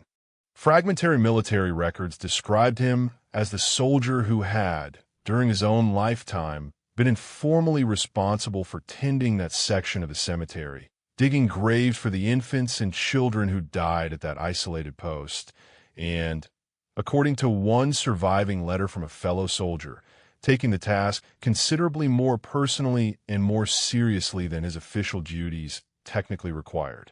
I want to add one more piece of this story, something Autoline shared with me only near the end of my own time at that park. She told me about a formal attempt made decades earlier to finally locate that soldier's actual grave using ground-penetrating radar. Park administration authorized the survey specifically because of how consistently his name kept surfacing in connection with the photograph pattern. The survey found several unmarked burial disturbances in that general section, consistent with infant and child graves from the fort's operational period. It also found one additional, slightly larger disturbance, positioned exactly at the edge of the section, in the same spot where the mysterious figure consistently appears in photograph after photograph. That location was never excavated. Park administration decided, out of respect for the site and its significance, that confirming the finding through disturbance would serve no meaningful preservation purpose. The survey data was simply filed away, documented, and left undisturbed, the same way the ground itself had remained undisturbed for well over a century. I asked Autoline whether she thought that survey result changed anything about how she understood the pattern. She told me it did. Before that survey, she had been able to hold the whole phenomenon at a comfortable, professional distance, an interesting archival curiosity worth documenting, but not necessarily believing in any deeper sense. After the survey confirmed a genuine physical burial disturbance in exactly the right spot, she told me it became considerably harder to keep that same comfortable distance. I want to tell you about one more encounter from a maintenance worker named Barnabas Delacroix, who mowed that section regularly for over a decade. He told me that on several occasions, working alone in the early morning before the park opened to visitors, he had the distinct, persistent sense of being watched from that same corner of the cemetery. Not threatening, simply present. He said he eventually stopped finding it unsettling at all, and instead found himself, without really deciding to, greeting the corner quietly each morning before starting his work, the same way you might greet a colleague you never formally met but had come to recognize through years of simply sharing the same quiet space. I asked him if he ever felt foolish, talking to an empty corner of a cemetery. He told me he did at first. He told me that feeling faded within his first year, replaced by something closer to simple, ordinary respect. I want to share one final detail before I close this out. Perpetua, the photography historian, mentioned something to me that never made it into her official technical assessment. Reviewing photograph after photograph across more than a century of archival images, she noticed the figure's posture had never once changed. Same stance, same slight forward lean, same general position relative to the smallest graves in that section, regardless of decade, regardless of who else appeared in frame, regardless of anything else that shifted and changed about that cemetery across 100 years of ordinary use. She told me that consistency unsettled her more than the figure's mere presence ever did. A living person, photographed occasionally over decades, would show natural variation. Different postures, different distances, different angles, depending on where they happened to be standing that particular day. This figure showed none of that. The same watchful stance, every single time, as though whatever it represented had simply never once needed to move. I want to describe the last photograph I personally took of that section during my final season before transferring away from that park. I photographed it deliberately, this time hoping to see the pattern for myself one final time before I left. The figure was there, faint at the very edge of the frame, exactly where it always seemed to appear. I did not feel unsettled looking at it. Not the way I had the first time. I felt, instead, something closer to what that genealogist had described. A quiet, patient presence, still doing the same careful work it had apparently been doing for well over a century, long after anyone alive still remembered his name. I no longer work at that park, but I think about that figure often, particularly whenever I photograph any quiet cemetery anywhere else in the country. Fort Laramie holds the graves of soldiers and families who lived difficult, often brief lives at one of the most remote outposts of the American frontier. I have come to believe, without any way of proving it, that somewhere in that quiet corner reserved for the smallest graves, someone has simply never stopped standing watch, faithfully, patiently, appearing in every photograph anyone has ever thought to take, whether they meant to capture him or not. Autoline still manages that archive today, as far as I know, still adding new photographs to her growing collection every time a staff member or visitor brings one to her attention. I like knowing that quiet, careful documentation has continued long after my own departure. Some presences deserve exactly that kind of ongoing witness, whether or not anyone ever fully understands who they were or why they chose to stay. I want to share one more account before I close this out completely. A digital photographer visiting the park only a handful of years ago with modern equipment far removed from the glass plates and early film that had captured the figure for over a century, decided on a whim to photograph that section repeatedly, dozens of frames in quick succession, hoping to catch the figure clearly enough to finally settle the question of what it actually was. Every single frame showed it. Faint, consistent, in exactly the same position across every single shot, despite the photographer moving slightly between frames, changing angle, changing distance, changing the natural light falling across the scene as clouds passed overhead during the several minutes he spent shooting.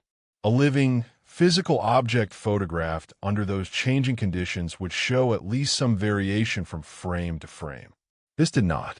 He showed the images to Autoline before leaving the park, and she added them, as she always did, to her steadily growing archive, now spanning digital files alongside brittle glass plates and fading paper prints.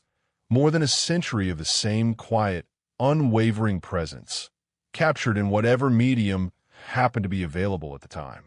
I asked her once whether she thought modern technology would eventually resolve the mystery for good, sharper resolution, better analysis tools, something that might finally explain away a century of accumulated strangeness.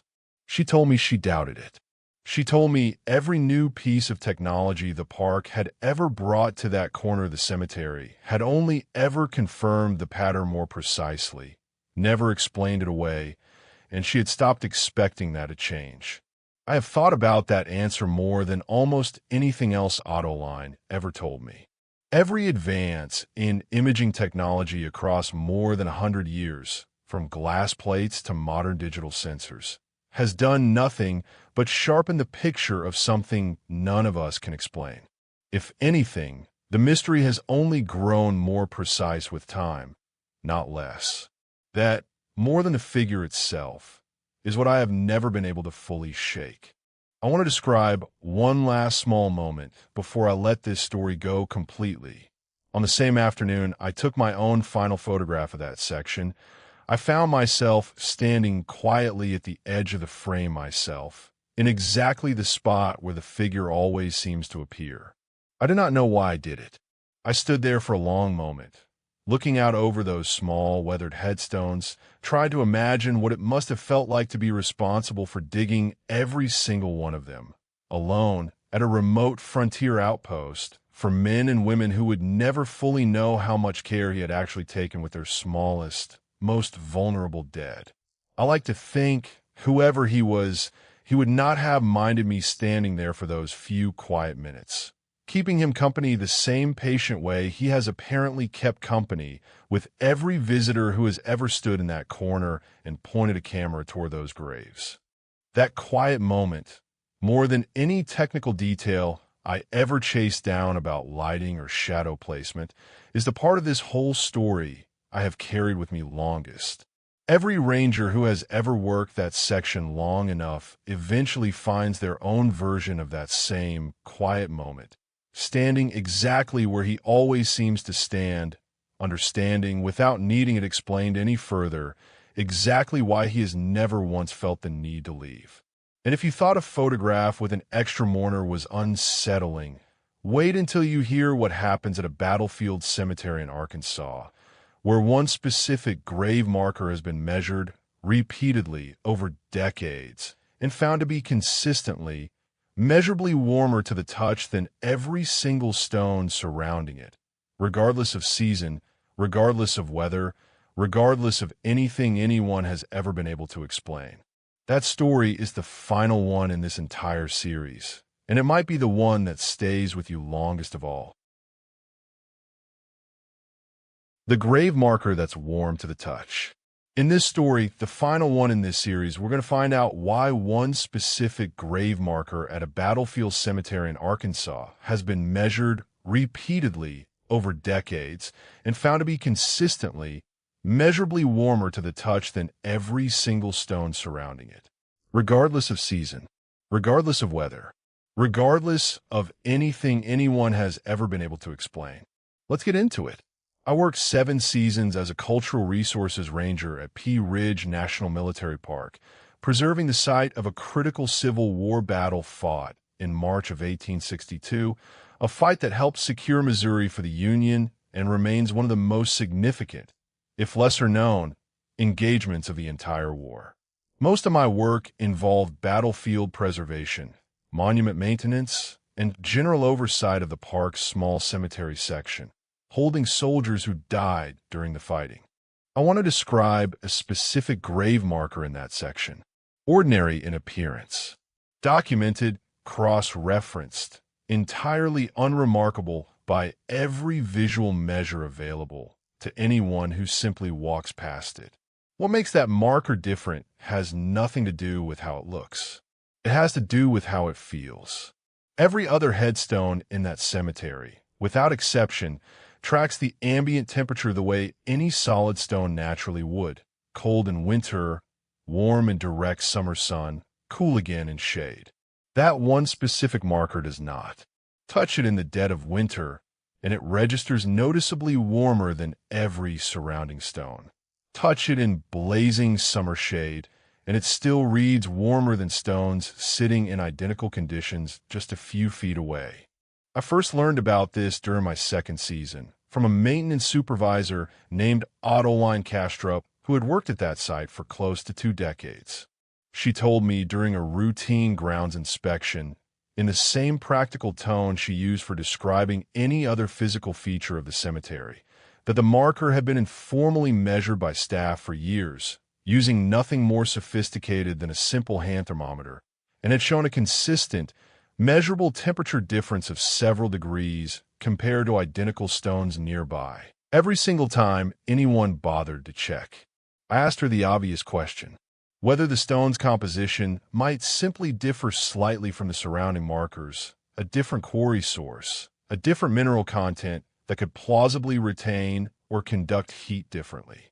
She told me that theory had been tested directly when a visiting geologist examined the stone specifically to rule out a mundane material explanation. The geologist's assessment found no meaningful compositional difference between that marker and every other stone in the cemetery. Same quarry source, same mineral makeup, same physical properties in every measurable way, except for the one property that mattered most, and that property showed a persistent, unexplained difference no geological analysis could account for. I experienced this myself directly during my 3rd season, conducting a routine winter inspection with temperatures well below freezing. Every stone in that cemetery felt exactly as cold as you would expect frozen granite to feel against bare skin. That one marker did not. It felt noticeably, distinctly warmer, not hot exactly, but warm enough that the difference registered immediately and unmistakably the moment my hand made contact. I want you to sit with that for a moment. A stone marker, sitting outdoors in freezing winter conditions, registering warmer than every identical stone surrounding it, with no scientific explanation anyone has ever been able to confirm. I brought my experience to Autoline that evening. She confirmed my findings matched exactly what she had documented herself over her own 2 decades at that site, and told me something that had never made it into any official park report because it seemed too speculative to formally document. She told me that in researching the specific soldier buried beneath that marker, she had found his service record described him, according to a fellow soldier's surviving letter, as the unit's designated fire tender, the man responsible for keeping the company's cook fires and warming fires burning through cold marches and difficult winter camps, a task he had, according to that same letter, taken considerable personal pride in throughout his brief military service. I want to tell you about a park physicist brought in years before I arrived specifically to investigate whether some kind of subsurface geothermal anomaly might explain the temperature difference through legitimate scientific means.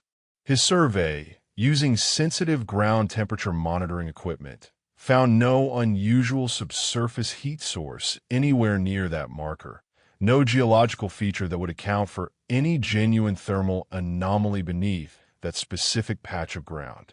I asked Autoline whether she had a theory separate from the inconclusive scientific investigation. She told me she did, though she offered it cautiously, the same way every colleague across this entire series has offered their own private, unofficial explanation for something science alone could never fully resolve.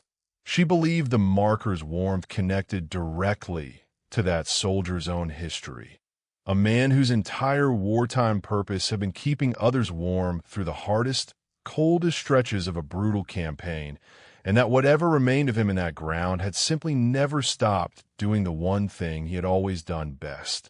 I want to tell you about one more account from a visitor who happened to touch that marker during a guided tour I led during my 5th season.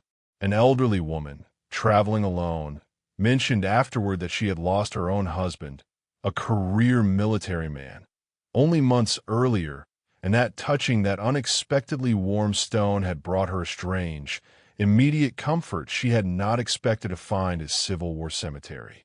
She told me she returned to that same marker every single year afterward, on the anniversary of her husband's death, simply to rest her hand against it for a few quiet minutes before continuing her visit. I want to add one more piece of this story before I close it out. Something Autoline told me only in my final week at that park, once she trusted me enough to share it completely. She told me about an attempt, decades earlier, to measure the marker using proper scientific instruments rather than a simple hand thermometer. A team of researchers, curious about the persistent staff reports, brought calibrated infrared sensors specifically designed to detect precise temperature variation across stone surfaces. Their readings confirmed what staff had been reporting for years, a consistent difference of several degrees. Measured, documented, repeated across multiple visits in multiple seasons. The research team could not explain it. Their final report, filed away in the park's archive, concluded only that the anomaly was real, measurable, and repeatable, without offering any theory as to its actual cause. Autoline told me that report had been the single most validating document she had encountered in her entire career at that site, confirming, in careful, scientific language, something she and her colleagues had already known to be true simply from decades of putting their own bare hands against that stone. I want to tell you about one more encounter before I move toward closing this entire series. A descendant of that soldier, tracked down years later through careful genealogical research conducted by a park historian, visited the cemetery specifically to see his ancestor's grave for the first time. He touched the marker the way any visitor might and immediately asked whether it was somehow heated artificially, assuming, reasonably, that the park had installed some kind of climate control feature for preservation purposes. When told the truth, that the warmth had never been explained and had been documented for decades before his own visit, he stood quietly for a long moment, his hands still resting on the stone. He told the ranger accompanying him that his own grandmother, several generations removed from the soldier himself, had always told family stories about an ancestor who kept people warm, though nobody in the family had ever fully understood where that story originated or why it had been passed down so consistently across so many generations of a family that had, by that point, scattered far from Arkansas and lost most other detailed memory of their Civil War-era relatives. I have thought about that visit more than almost any other account connected to this marker.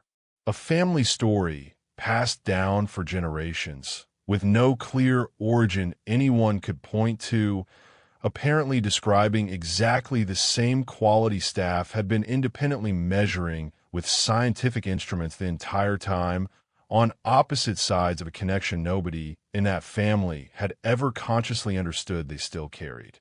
I want to describe the last time I personally touched that marker during my final season before leaving that park for good. I stood there in early autumn, temperatures mild, comparing it directly against the neighboring stones the way I had dozens of times before.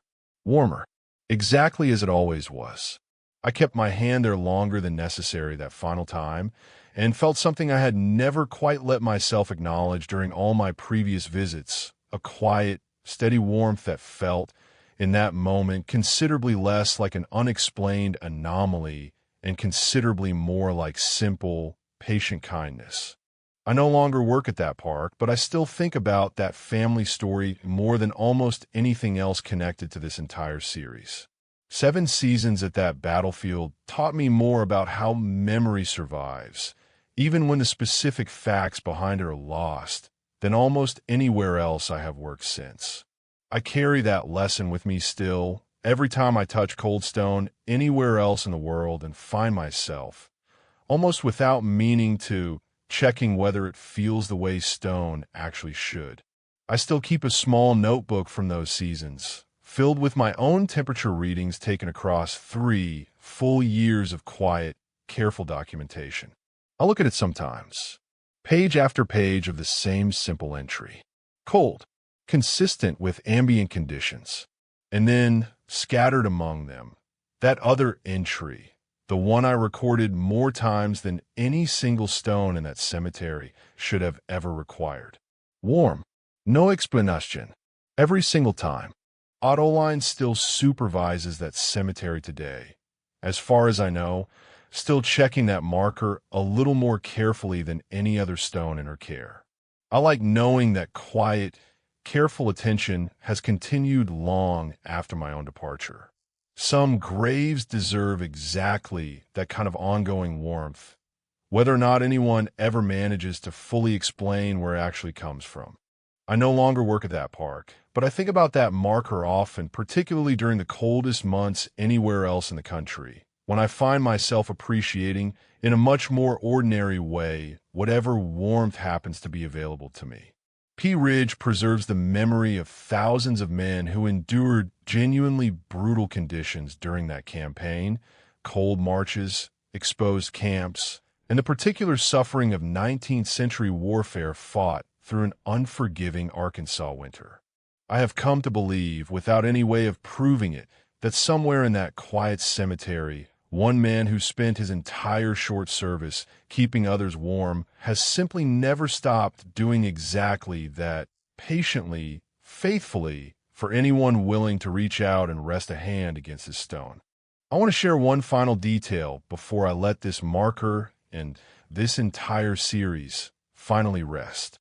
Autoline told me, near the very end of my own time there, that she had once asked the visiting physicist, off the record, entirely outside the scope of his official report, what he personally believed accounted for the anomaly, separate from anything he felt comfortable putting his professional name to. He told her he did not know, and admitted he had stopped expecting to find out.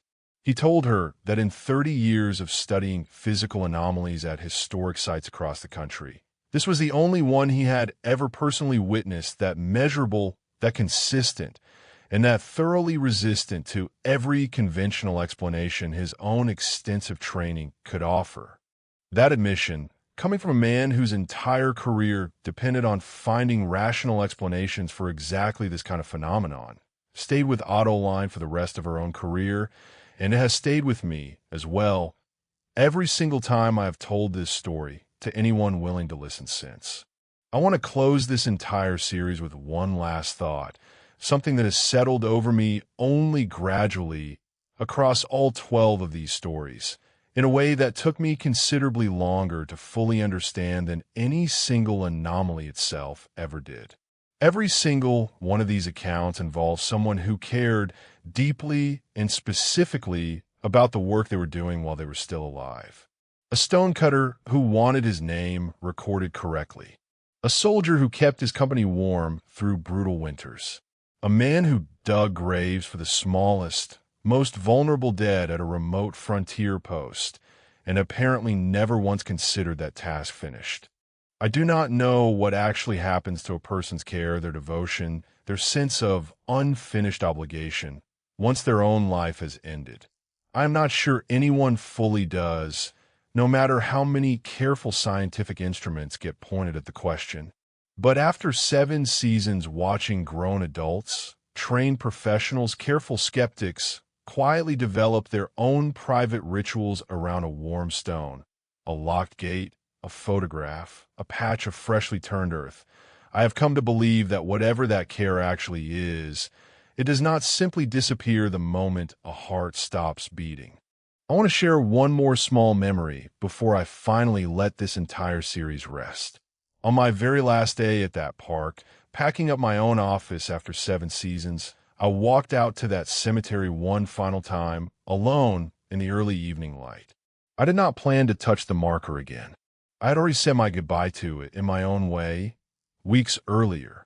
But standing there, looking out over that quiet row of stone, I found myself walking toward it anyway. The way you find yourself doing things at the end of a long chapter that you never quite planned but somehow always knew you would do. I rested my hand against it one last time. Warm, exactly as it always was. I stood there for a long moment, and then I said something out loud, quietly, to an empty cemetery in rural Arkansas, feeling only slightly foolish as I did it. I thanked him for keeping people warm, then and apparently still now, in whatever way a stone can manage to keep doing a job a man started a century and a half earlier. I do not know if he heard me. I do not know if there was ever anyone there to hear anything at all, but I have never regretted saying it, and I have never stopped believing in some small, stubborn corner of myself that it mattered anyway. That brings us to the end of this series, and I want to thank you for staying with me through all 12 of these stories. If there is one thing I have learned, spending this many years working across so many different battlefields, cemeteries, and quiet historic corners of this country, is that the past does not always stay as settled as we like to believe it is. Sometimes it changes a name on a stone. Sometimes it leaves flowers on ground nobody marked. That, more than any single mystery across all 12 of these stories, is the piece of this entire series I hope stays with you the longest. 12 stories, 12 quiet corners of this country where the past never quite settled the way it was supposed to. I have carried every single one of them with me since leaving that line of work, and I suspect I always will. If you have made it this far, through all 12 of them, thank you. Truly, stories like these only survive because people are willing to sit with the discomfort of not knowing and to keep listening anyway. Thank you for spending this entire series with me. Whatever you took from these 12 stories, I hope the next time you find yourself standing quietly in an old cemetery anywhere in this country, you pay just a little closer attention to the ground beneath your feet. You never know exactly who or what might still be quietly watching back.